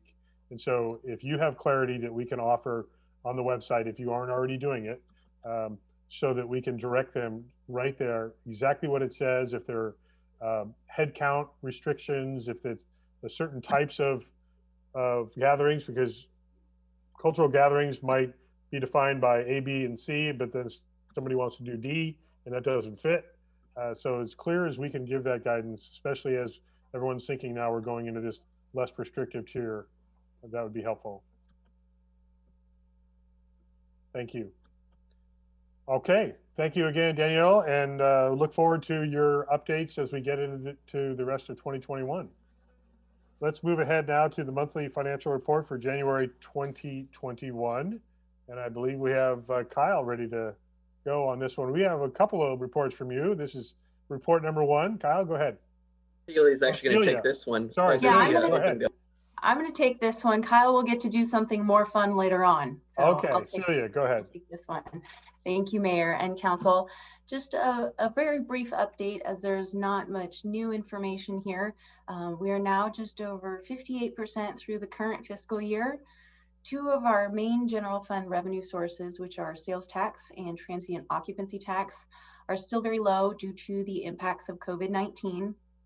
Most expenditures, with the exception of the few mentioned specifically in the staff report, are still trending at or below the year-to-date percentage. The February monthly financial report will reflect the budget adjustments that Council approved on February 2nd, which did reduce some general fund revenues and expenditure budgets.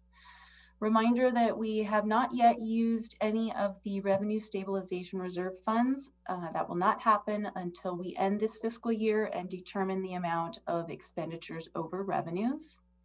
We also do have the combined total of $1.2 million in general fund budget contingency and unassigned fund balance that will help the town deal with these revenue shortfalls in this fiscal year. The last stay-at-home order was lifted on January 25th. So again, we are hopeful for a slow ramp up of tourism to bring in some TOT and sales tax beginning hopefully in the spring and into the summer months of 2021.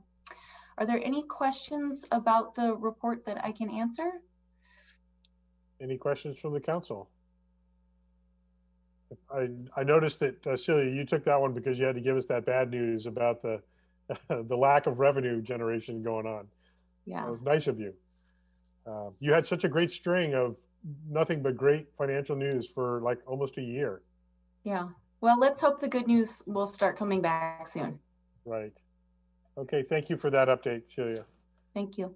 Okay, we're going to move on now to zoning ordinance and design ordinance update. I know who's in charge of this report. We get to spend a lot of time together. Yes, we've been working on this quite a bit lately. And I'm sharing in the staff report that we've completed phase 1, which you are all aware of. And the phase 1 changes really resulted from the general plan update, and they were the change areas and all of the related modifications that were necessary to make the zoning ordinance consistent with the general plan.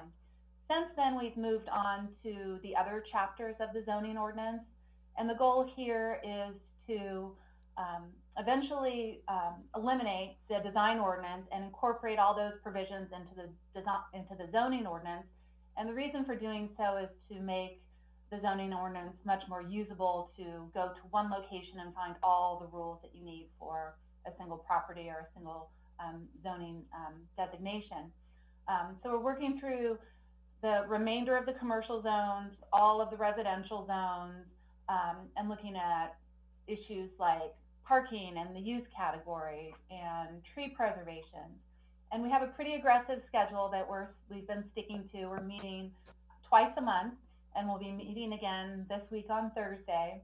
So our goal really is to move through this in a comprehensive way in order to complete the effort this fiscal year or soon thereafter, and that's because the contract funding expires. But we're nicely situated to do so. And once we are able to move out of the Zoning and Design Ordinance Ad Hoc Committee, we'll be bringing these recommendations to both the ZDRB for recommendation and the Council for approval. Happy to answer any questions. Any hands going up? I acknowledge the aggressive schedule that we're on every other week. So we've made some great progress. It's really been very helpful, to probably very overdue also, when there are about 8 of us sitting around a Zoom table and none of us can figure out why certain language is in there. We figure maybe it should come out. And so we've been doing a good portion of that. Yes, Councilmember Knight. Thank you, Mayor. I just wanted to thank the ad hoc committee and staff for the work you're doing. I just noted that in reading your report that phase 2 will require, you're going to be discussing a lot of items and changes. And then I noted that you said that you're planning for a review by Zoning and Design Review Board in June and Council in July. I just wanted to encourage staff to consider at least 2 meetings with ZDRB, and so that there's enough time for public review and public comment. There is just, it appears to be a lot that you're reviewing, and I thank you for the work and time you're spending, but maybe breaking those items up for a couple meetings so the ZDRB has enough time to review and public has enough time to review and comment, I think will be, is an important endeavor. So thank you for your work. Yeah, I think that's a good suggestion, Councilmember Knight. I think what we could also do is treat it similar to the way we do the budget workshops, where we identify which sections are going to be handled. If we do multiple ZDRB meetings, for example, give exactly what the expectation is for the first meeting versus the second meeting, so that if people have specific questions or comments about different sections, that they know ahead of time when those are going to be discussed. There are many sections that are being reviewed. Yes, Councilmember Dornbecker. Yeah, Sandra, God bless you. Just this is the hardest part of city work, I believe, and I really think you do a marvelous job. I had a question about, can you, I don't quite understand why we would move design into, you know, the rest of it, you know, the zoning. Is it just because of, for example, in Old Town, there's a specific sort of overall design that we're looking for and things like that? Is that what it's about? Well, I would just start by sharing that the zoning and design ordinance as it's currently crafted is difficult to navigate because information is found in so many chapters and it's not clear where to find it. It's definitely more of a traditional model to have it incorporated into the zoning ordinance. When you go to that section, you land upon all the development standards. It makes it easier for owners and developers to know what you can and can't do. That makes sense. Thanks a lot. Yeah, much of what we've been doing is consolidation. There are many places where different parts of what you would think would be the same issue are found, and it gets complicated pretty quickly. So we're trying to really consolidate where we can. We're also doing a real number on lists, either lists of inclusion or exclusion, knowing that this is a document meant for a long period of time, and you know, not that zoning changes frequently, but certainly activity within zones does change over time.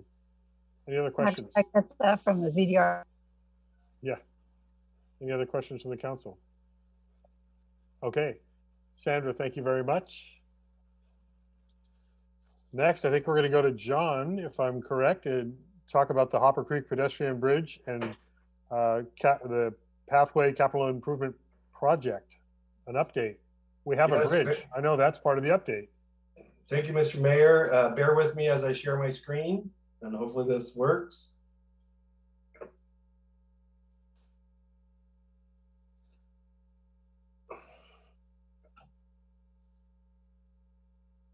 Are you able to see the whole screen or just the? We see your entire screen, the main slide, but also the thumbnails on the left. Okay, bear with me 1 second. Sorry. Let's try again.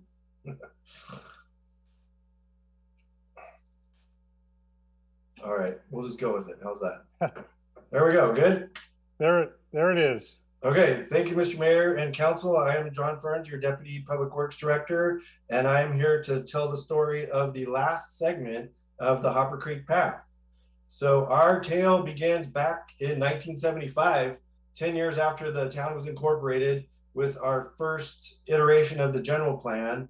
And in that general plan, they actually called out in the circulation section, you can see the quote on the screen, pathways for use principally by pedestrians would go partway along the course of Hopper Creek, which would become the main spine connecting various areas of the community, which we see today. And the green arrows pointing to the segment that we just completed that is in the 1975 version of the general plan. So jumping forward to the modern era, this project this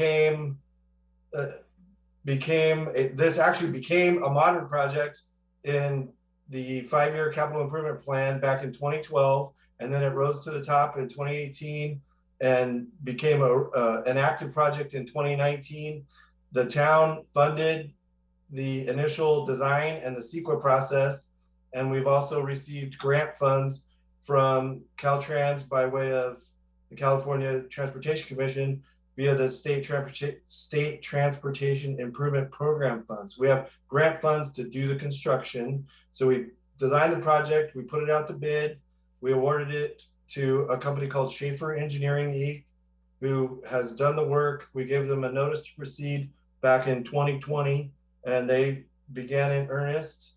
Excavation and construction began in September. It's important to note that the north end of the path is on an easement granted to us by the Thomas Keller Restaurant Group as part of the ad hoc entitlement process. And then the town acquired an easement from the property owners of the West America Bank property for the south end. And you see in these photos, construction is underway. Important construction details to note on the path.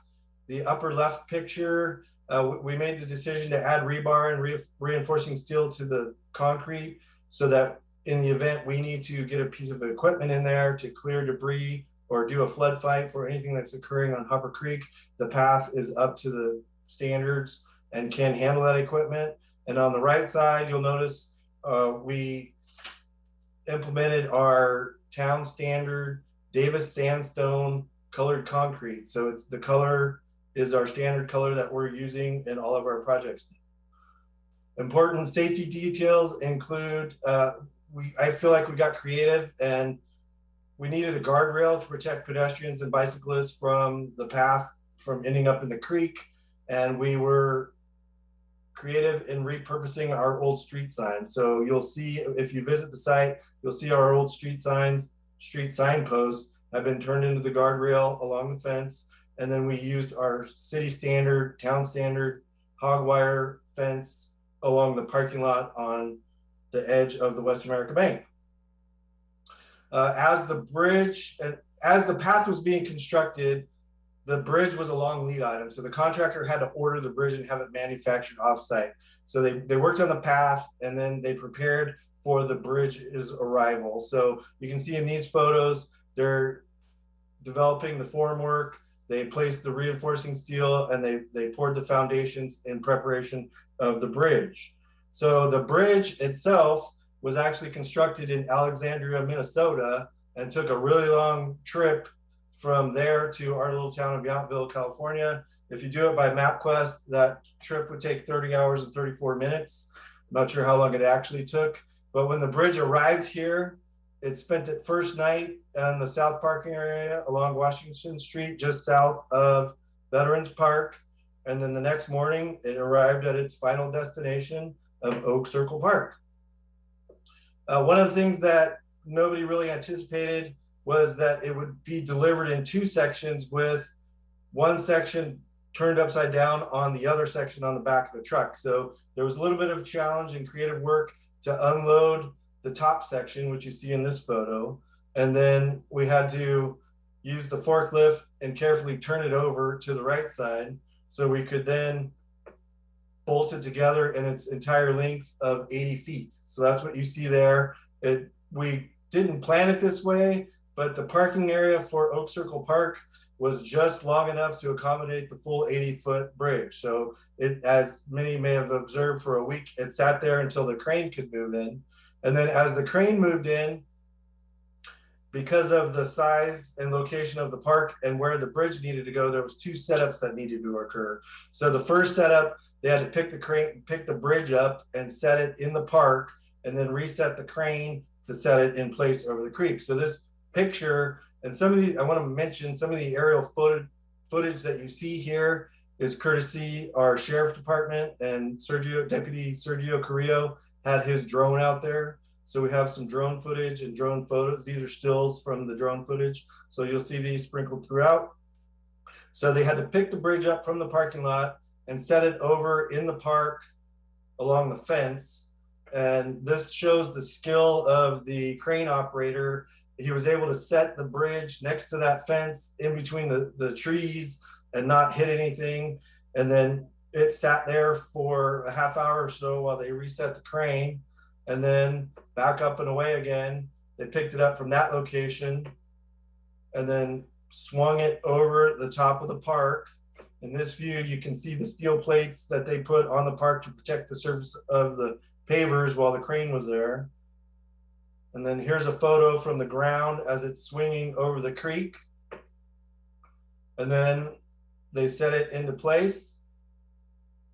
And as luck would have it, Joe Tagliabashi was the first town employee to come across right after it got set. So that's a picture of him coming across. Don't know if you recognize him with his hard hat and his mask on, but I want to give him credit for being the first town person across.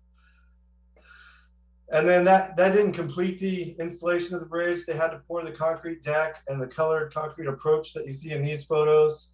And then once that cured, we were able to open it. So the contractor was really diligent about cleaning up the site and preparing for it to be open last weekend. And this is a view of the actual bridge and the deck. And then, as I stated previously, I want to compliment Sergio from the deputy from the sheriff's department who implemented his drone, and I hope this works. Bear with me. Wow.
with that, this was another still from the drone footage of what the morning looked like the day they were doing all this work and setting the bridge.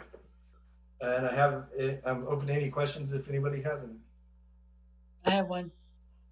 Councilmember Mueller. So how many people can be on the bridge at the same time? The bridge has a static load of up to 1,000, or no, a live load up to 1,000 pounds. So however many people add up to 1,000 pounds standing in the middle. Wow, okay. Oh, standing in the middle, okay. Yes. All right, thanks. Councilmember Dornbecker. Thank you. And I want to congratulate you, John, and the Public Works Director and Department. So I don't believe last weekend we had a official unveiling, did we, or ribbon cutting? Are we going to do that? I'll defer to Steve on that one. Right now, as you may recall, we sent out a press release letting everybody know the path was open. We still have a few landscaping items.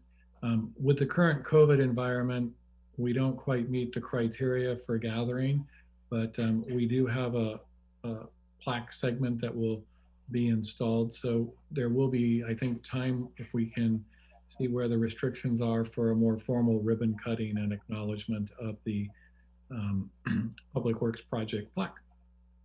And are we going to post that video on our website? Because I think everybody would really love to see that. If you all know me well enough to know, it's that anything I have the staff doing has multiple uses and can be posted and will be posted on our website. Yay. Well done. I'm really impressed. And, I had no idea it was going to look so wonderful. Thank you. Thank you. I'm going to try to figure out how to do the whole council meeting that way, but I don't know that it'll work as well. I mean, with a drone? No, he means with the with that music in the background. Thanks, John. John, thank you, and please thank all the crew that were not only our team, but clearly the installation crew that did a fantastic job, safely and timely. Really, really great. So thank you very much. That was a really good depiction of what happened over that. It was decades in the making, and now we finally have closed that loop. Thank you. Excellent. Thank you. All right. Let's see, Kyle, follow up that. OpenGov online budget preview. Pressure's on. Michelle, never put me after John again, please. I can't. That was an awesome presentation. And this is just finance. There's only so much we can do, but all right. Without your financial report, we don't get to do John's bridge project. Exactly. Okay, so today I'm going to kind of give a presentation of what we've been working on with OpenGov. That's our new online budgeting software. And as you're going to see in a little bit, it's going to do more for us than just provide an online budget book. So finance team, we're pretty excited to show this. And I think me personally, and I know everybody else on the team, we're excited about the transparency aspect about it too. I know that's important to the town. So it's pretty cool to see how transparent we're going to be with all of our financial information. So I'm going to go over 3 different things. There's going to be an example of a page from our online budget book. And that's our online budget book. When it goes live, it's going to be available to all residents to access through a link on our website. And of course, anybody else who goes to our website will be able to access it. So I'll show you an example of that. Then the second thing I'm going to show is the transparency portal. And that's also going to be available to all residents to access by just going to our website and then clicking a link. And then the third thing I'm going to show is the dashboard. And that's the thing that's going to be available. That's more for internal use. So that's for town council and the town department heads.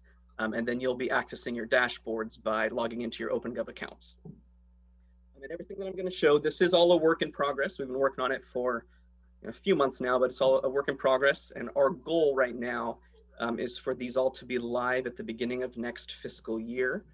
So as of July 1st of this year of 2021. So hopefully we'll be live in about 4 months or so. Okay, and I'm going to share my screen. Let's make sure I share the right screen and not my script for this.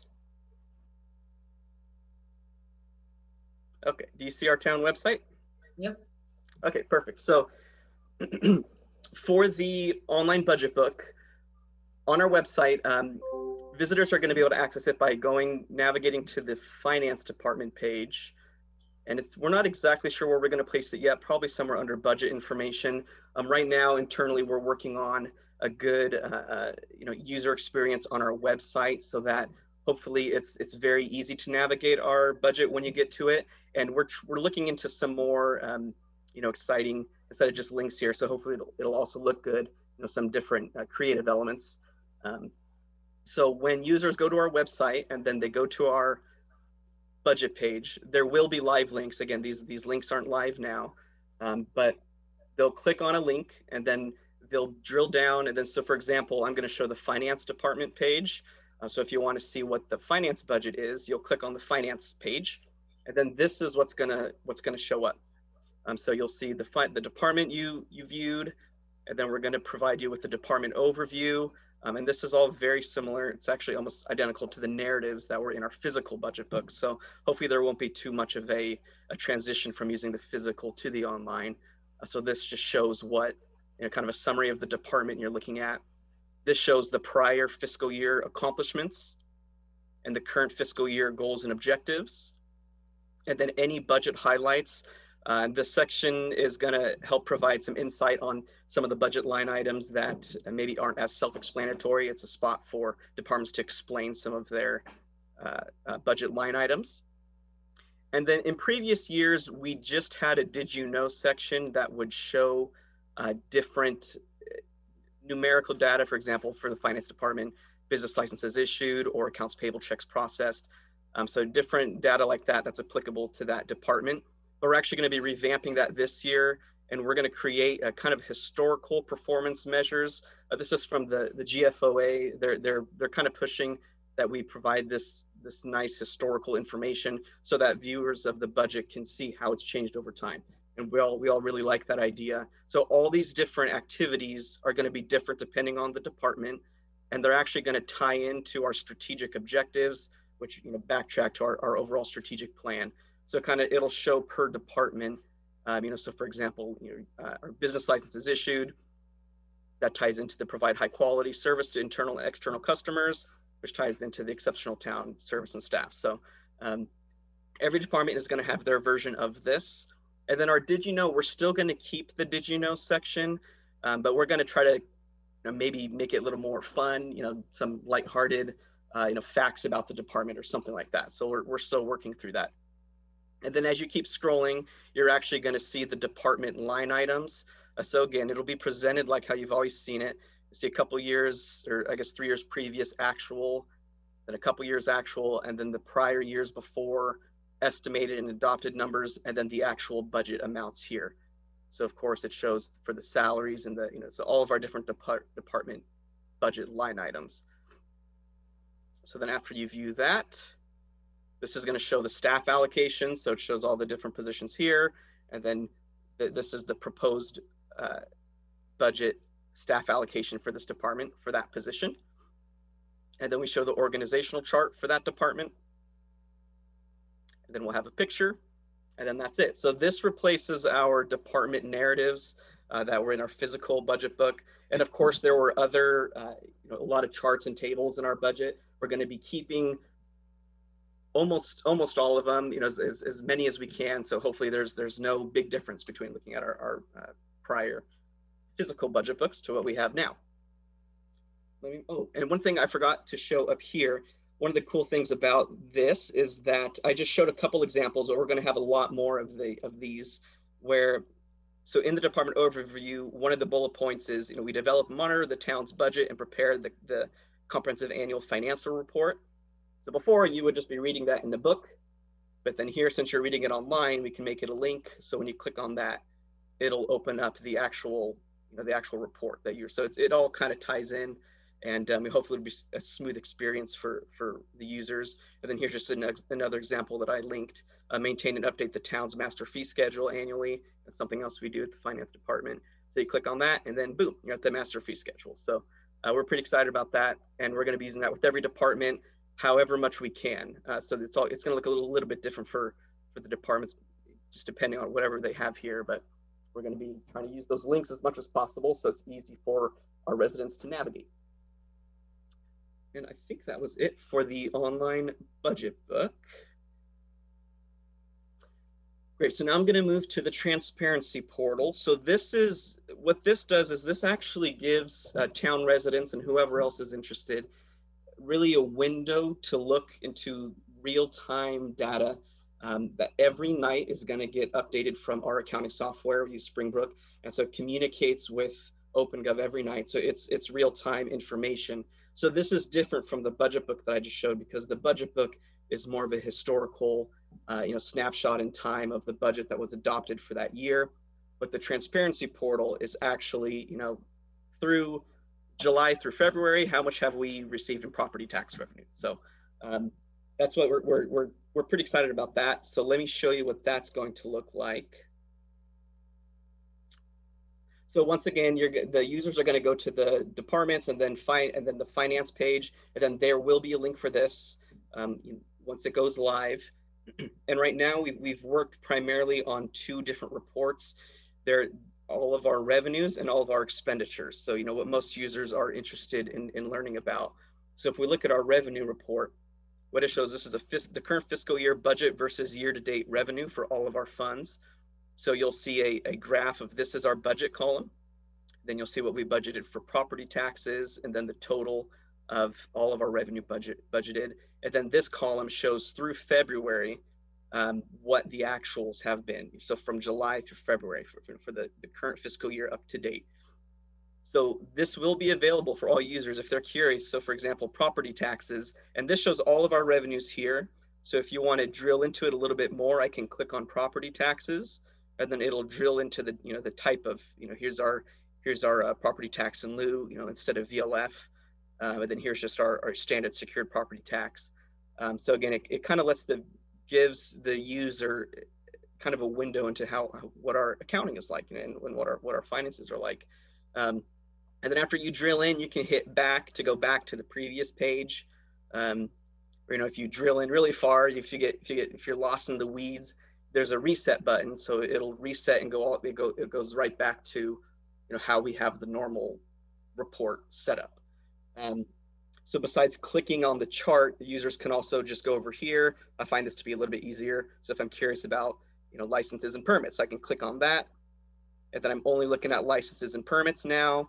And then it shows all the different sources of revenue here, and you can keep drilling down until there's nothing else to drill down into.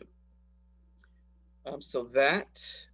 Just to jump in really quick, Kyle, I don't know if it's my screen because I'm on my laptop, but we're just seeing the graph. So if you scroll down, you'll also see line items. So it's a graphic and the grid data as well. Yes, thank you, Celia. Yeah, I think I forgot to show that. So yeah, up here we have the graph, and then down here, and you can do the same, expand the property tax.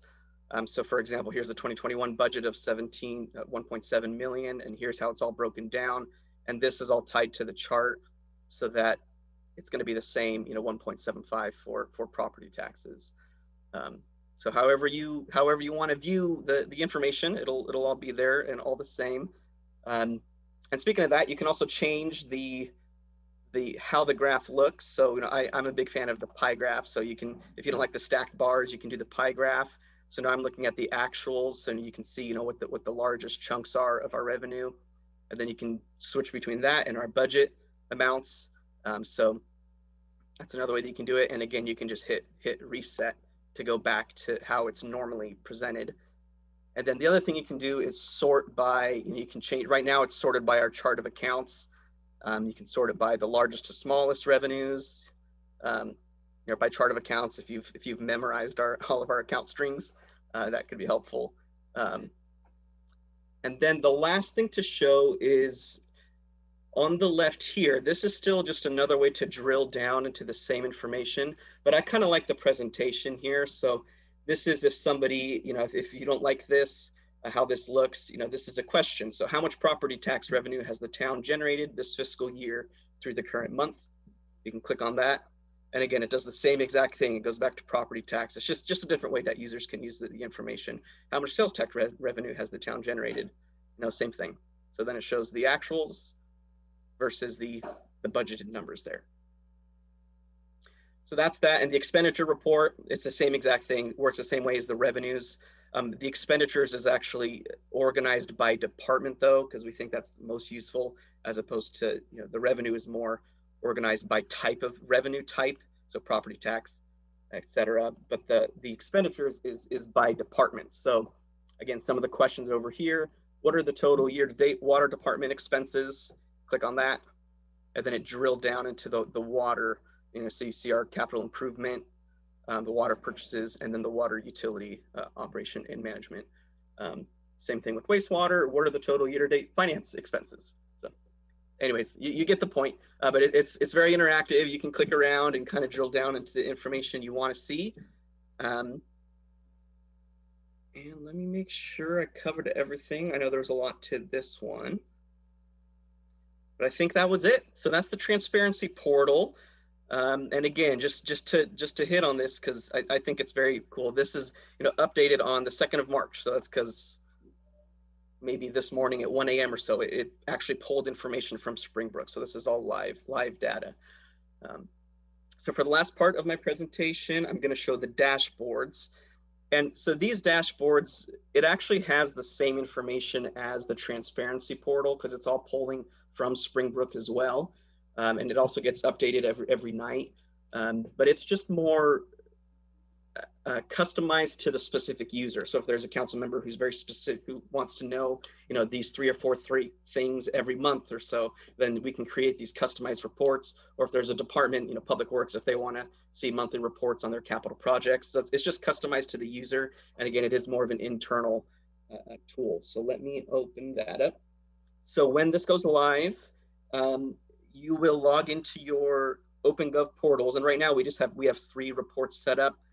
So here's like a general fund revenues versus expenditures. So it shows our revenue versus expenditures.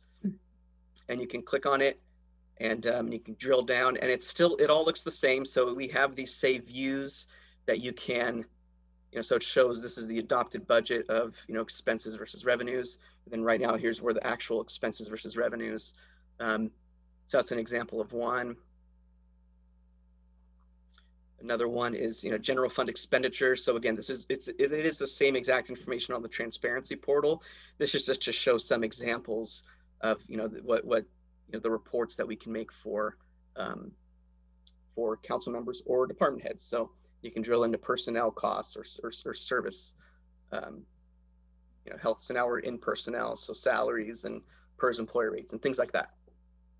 So it's very interactive, and it just allows you to see what is going on in real time.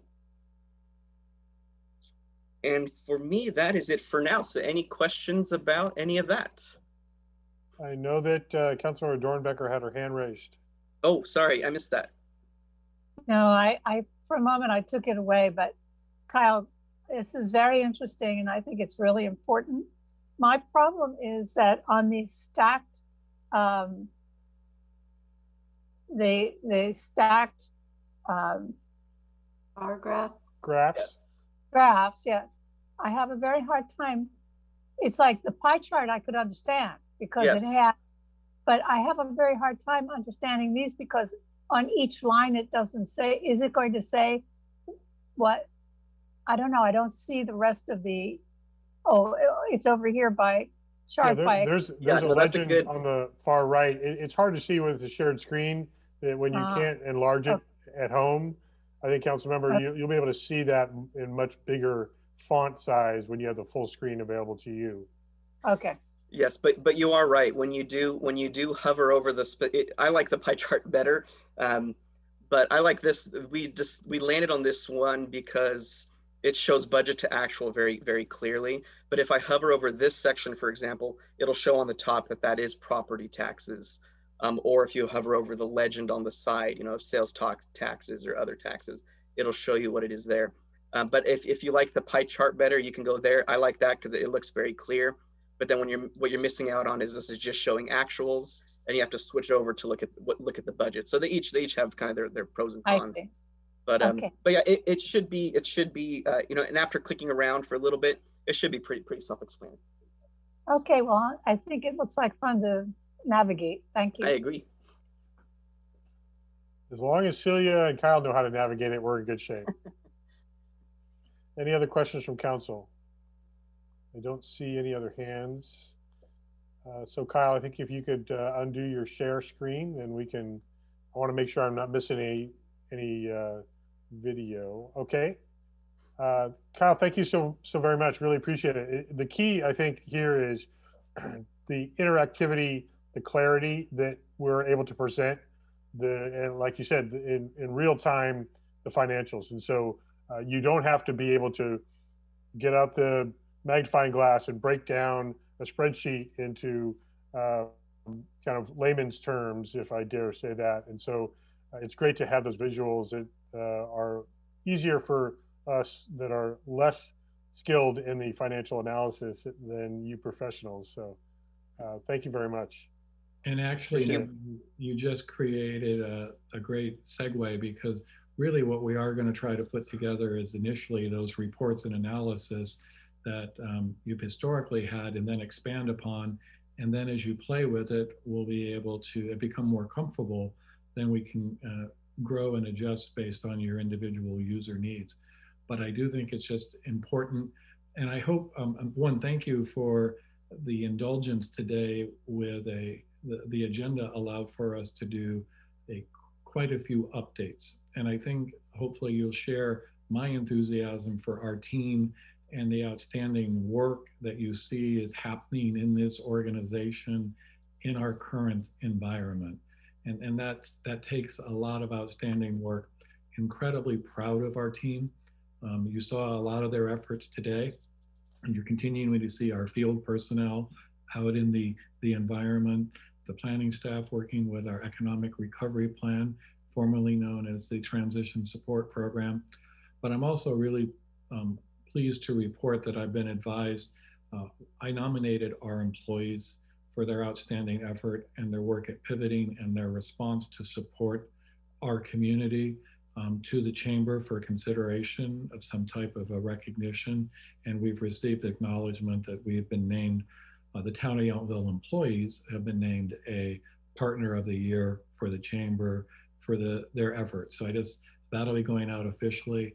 Some of you may have heard it already, but couldn't be prouder of our organization and the team. So with that, we're going to end our segment of the agenda in terms of staff informational reports and move it over to council reports.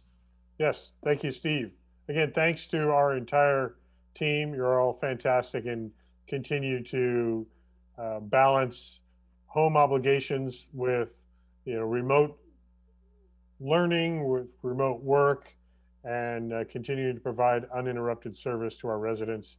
It's pretty amazing. And then you throw in a few capital projects in the mix just to keep John busy. And so thank you so very much. A lot of it goes unseen. And Steve, thank you for making sure that we heard about it and are able to acknowledge the great work that our team does. So on behalf of all of us on the council, thank you.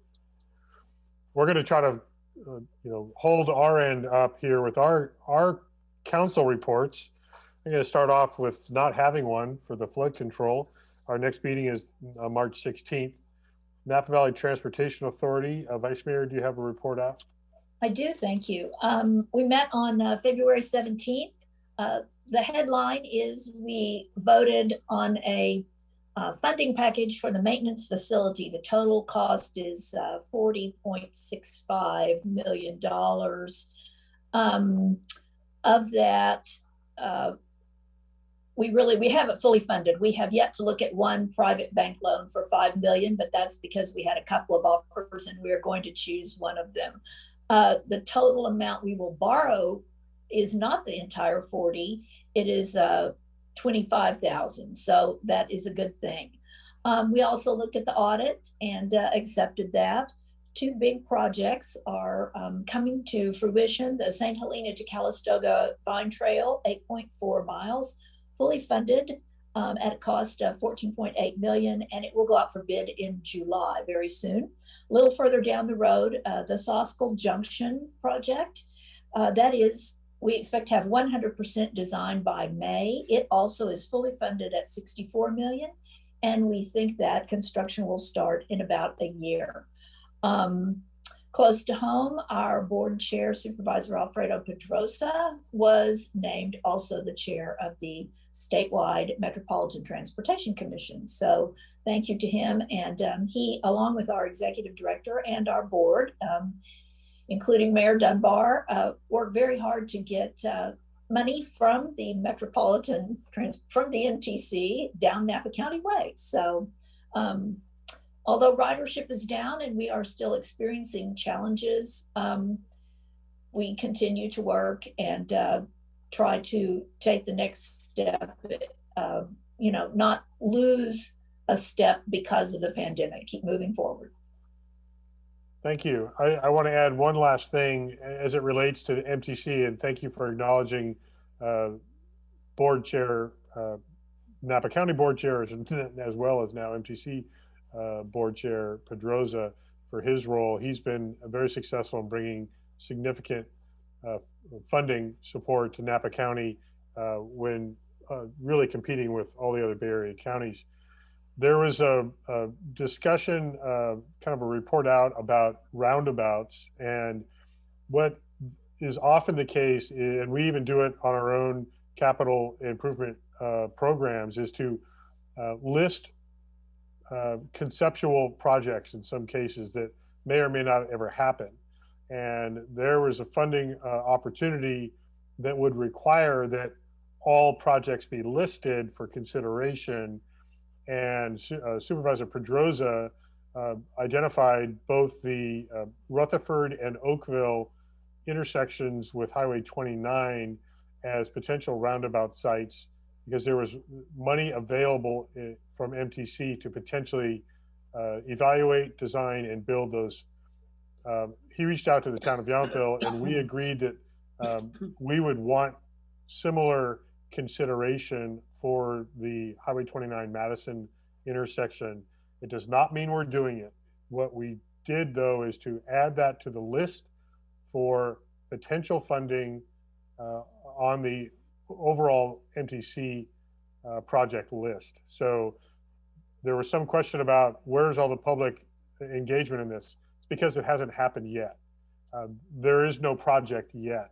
It was put on there in case there was funding to evaluate it and research it and see if it would help flow traffic up and down Highway 29.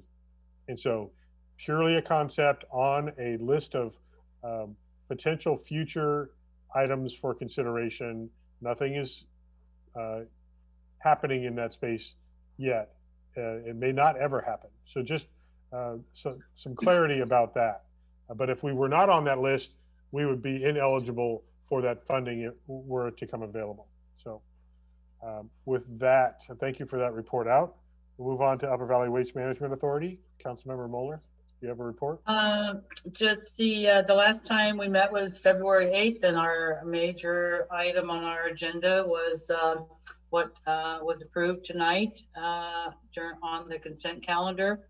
It was what we're referring to as just the Fifth Amendment to our contract. So thank you very much for everyone for your unanimous vote to accept franchise fees and acknowledge that SB 1383 is coming fast and furiously, and there'll be a lot of activity. We'll keep reporting on for that. Let me go into LAFCO as well. April 5th is our next meeting. Just want to make everyone aware that we have an opening for a public member on the commission because somebody retired, and the deadline was 5 o'clock yesterday, and we have 5 applicants. So we'll be interviewing those at our next meeting. That's all. Thank you. Do we have a report on Watershed Information and Conservation Council?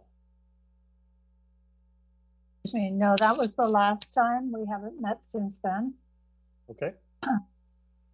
Thank you very much. I'll quickly give some updates on Cal Cities. The Cal Cities board met February 11th and 12th, which included conversation with Governor Newsom about our priorities as an organization, but also some of the state's priorities, including COVID-19 response, disaster preparedness and recovery, infrastructure, and a special emphasis was put on broadband and what we have all experienced in a greater reliance and need for reliable and equitable broadband distribution in our communities. Also, housing and homelessness continue to be priorities. I was one of the executive officers that met with, I think it was 7 legislators and staffers about our Cal City's priorities and how they integrate into the legislative calendar that is going forward right now in Sacramento. Also, I am co-chairing the Advancing Equity Advisory Committee. Steve Rogers is on that committee with me, along with 24 elected officials and city staff from throughout the state of California. We held our introductory meeting last week. Our next full-scale meeting is tomorrow for 3 hours, and we'll meet several times over the next few months, providing information, education, and tools for city officials and staff that can implement diversity, equity, and inclusion practices in all of our communities. And I have, as we are going through this, because we have partnership with the National League of Cities REAL project, which is Race, Equity, and Leadership project. Their staff is helping us facilitate these meetings. And I plan on reaching out to various members throughout our community, some elected officials, some community members, to create a local advancing equity task force so we can evaluate when we get this list of information and tools and resources from Cal Cities. We want to be able to see how we can best implement those right here in Napa County and in Yelpful, but throughout the county, so we can advance inclusion. This is racial, social, economic, all levels of equity in our communities and how we provide services. So that's going to be moving forward over the next several months. Next week, I will be participating in the National League of Cities virtual conference. That will include a mayor's education task force that I'm a part of, where we're going to focus on sharing information about educational resources and workforce development. A couple very hot topics as we are trying to return to in-classroom learning and trying to help our economic workforce recover. So that's what's been happening. Plenty of other stuff happening with Cal Cities, but those are a couple highlights right now. Are there any other reports on ad hoc committees? Councilmember Dornbecker.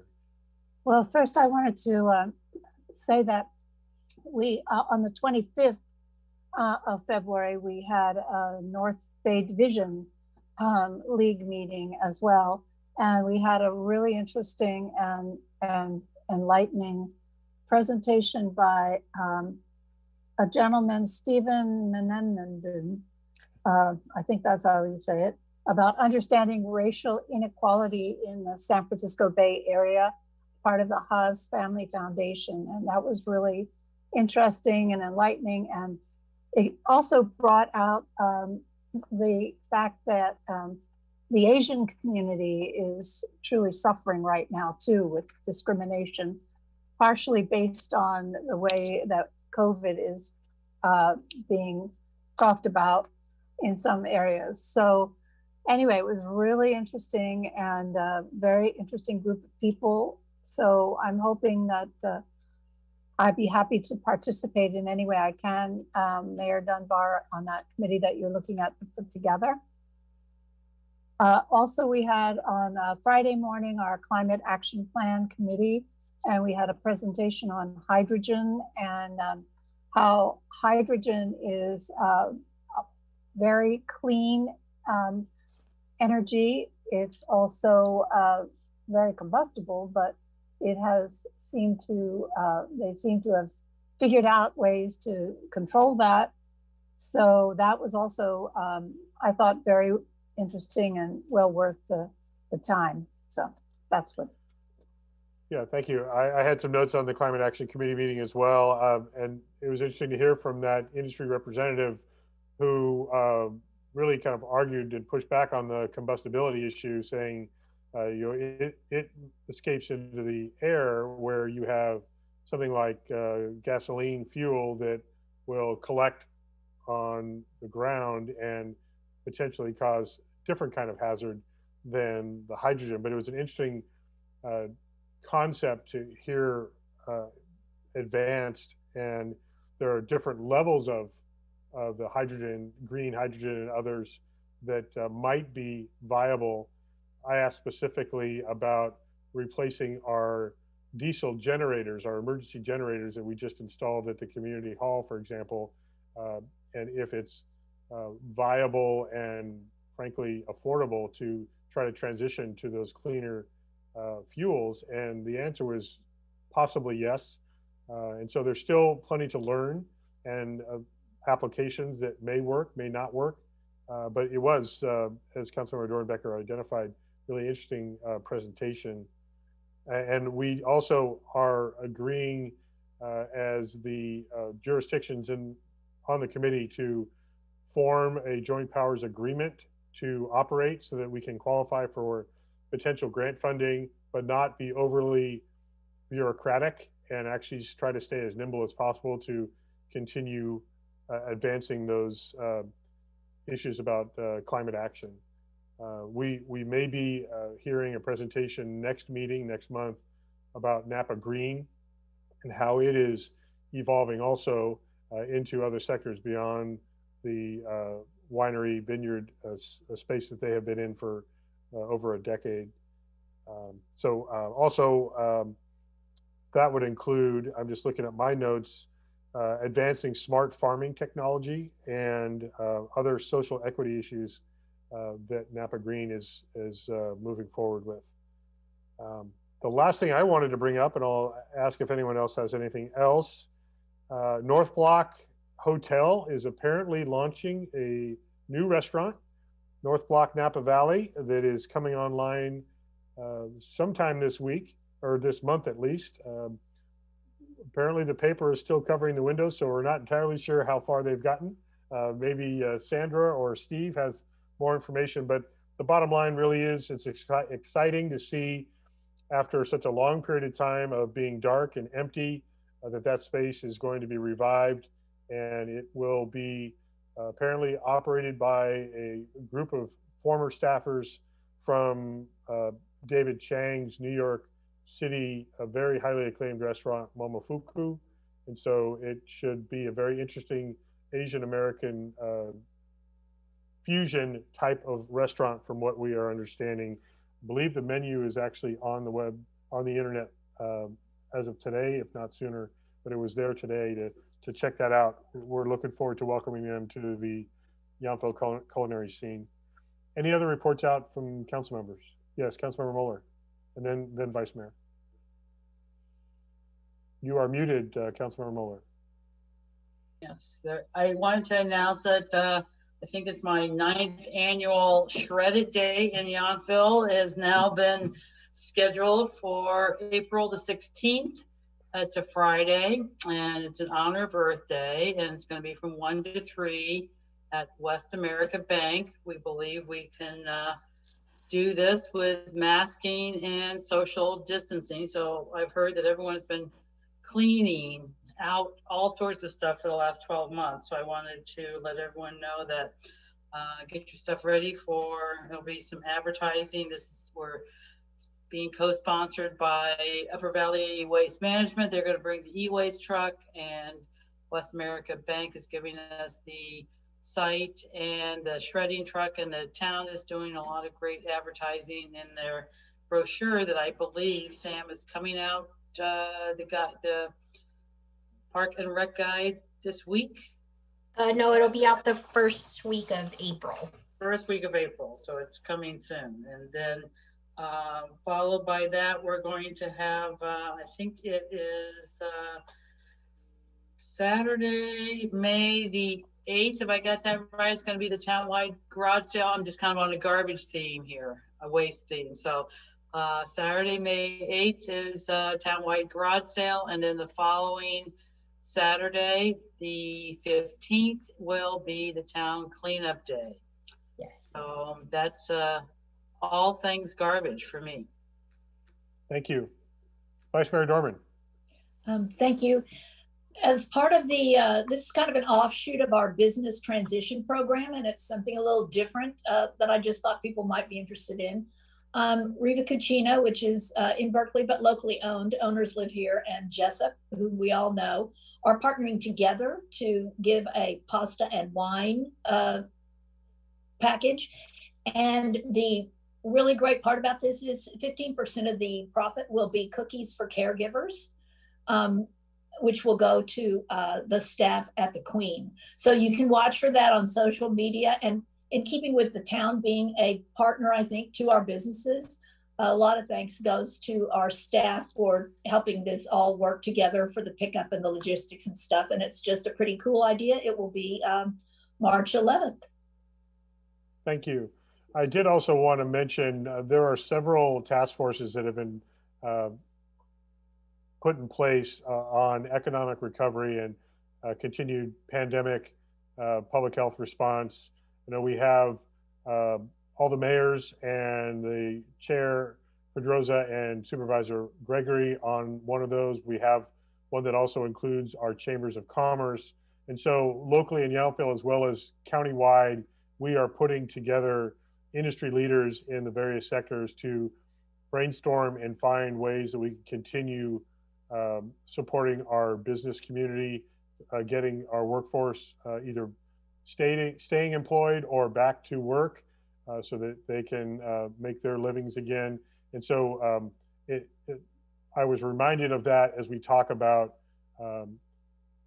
helping get our workforce through this as we get back into this next tier, into the red tier, and the kind of resources that we need to be putting in place to support our local businesses. So thank you for calling out the creative things that are happening to also raise money for worthy folks. I know that we also have the Yelpful six-pack, which is through our Chamber of Commerce, where they have 6 of their local wineries that have put together a special package of wine that they are promoting sales while people are actually now they're going to be able to come back and even taste inside starting tomorrow, just a few hours away.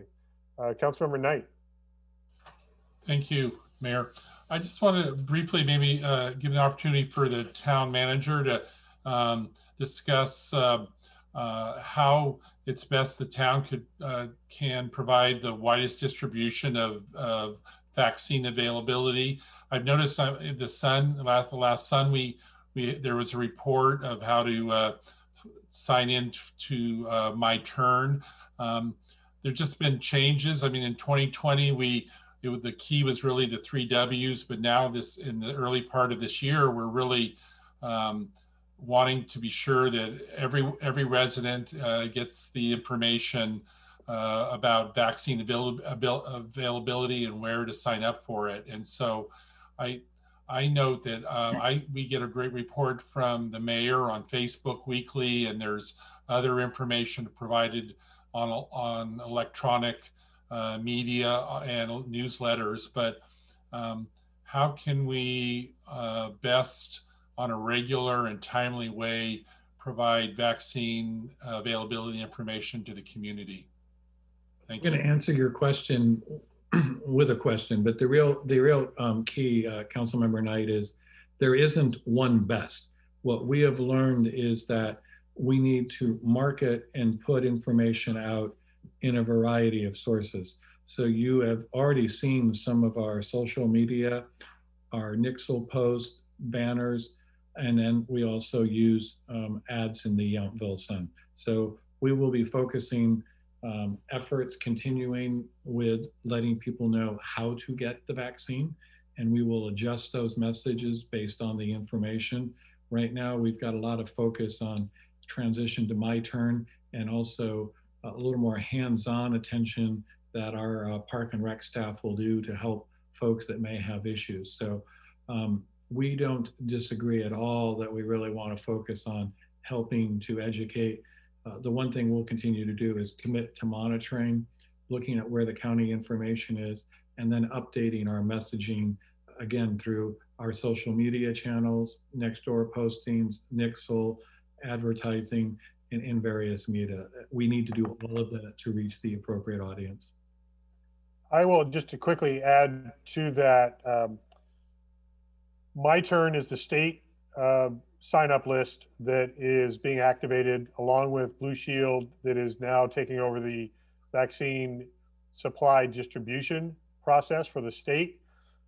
Initially, Napa County has asked all of us to sign up on the county's vaccine interest form. They had over 50,000 people on that list. We now have to transition, and they've been messaging this for a few weeks now. You also have to sign up on the My Turn list, which is on the county or the state website, covid19.ca.gov. Go to that, and if you haven't already done it, it takes 30 seconds or less to make sure you are signed up on the My Turn vaccine distribution list. That is the master list that the state is going to be using through Blue Shield for distribution. Now, there are several sources of the vaccine. The county gets an allocation. Also, healthcare hospitals, facilities are part of a network that get additional supply from the state. Now the vaccine distribution is going to be allocated, the state allocation, 70% of the supply will be allocated by age, 30% will be based on the business sectors and those tiers that we have been hearing about for months and months, the tiers and the phases. Within the 30% of the business sector, 10% are going to be dedicated to educators. There is a strong emphasis on vaccinating teachers and support staff in schools so that there is the ability to return to in-classroom learning safely for everyone. Including municipal employees, are being allowed to receive the vaccine because of their disaster preparedness and response roles as city and town officials. So it's kind of an ever-moving list of categories. It is a little bit challenging to keep up with, but understand that 75 and over healthcare workers have always been eligible. 65 and over are also eligible. People with pre-existing health conditions. And then there are these sectors in the business community, some essential sectors and some non-essential sectors that have been categorized by the state. Food and agriculture workers are among those categories. And so then it's the question of, well, I work for a winery or a restaurant. Is that ag? Is it food? And there are specific details that hopefully are explaining that either at the county or the state level. So countyofnapa.org is also where you can go to get all of the details of who is qualified to get vaccines and in what categories. St. Helena Hospital Foundation, for example, has a little more supply and a little more flexibility in the distribution because they get some of their vaccines from that medical network. It's not just from Napa County, where Napa County is primarily operating out of the Napa Expo and now Clinical Lay and the Queen of the Valley Hospital. And there are also the pharmaceutical partnerships with Rite Aid, Walgreens, CVS that are offering other sources for vaccine. So it gets complicated quickly. There is supposed to be an equitable component that is being followed, as well as all those criteria that I just listed. And I actually just saw earlier today that President Biden is now projecting that every member of the United States that wants a vaccine should be getting one by the end of May. We'll see. We'll see about that. But hopefully that's helpful information for you. And every time that the town learns about new developments or criteria, we are certainly posting it on town website, but I would also encourage people to continue to check the County of Napa website and the state covid19.ca.gov website. Vice Mayor. Thank you. Following on this conversation, I had occasion recently to help with a vaccine messaging rollout to manufactured home communities, my own Rancho and Bella Vista. And what I found as a result of that is not a lot, but a sufficient number of those residents they're not receiving information via the internet. So back to Councilmember Knight's point of doing some outreach in the Sun. And I would say also in that regard, because it is very confusing of what's whose house, I really like the new format that we are using as a town, sort of a more of a bullet point, but just I have some very recent real life experience that you're right, Manager Rogers, not one is best, and we need them all, including our local print media. I would encourage anyone that is looking for information, countyofnapa.org gets their information directly from the state. It's the most timely to get because we will then be taking that information and providing it locally on our town website, but you can get to it more rapidly.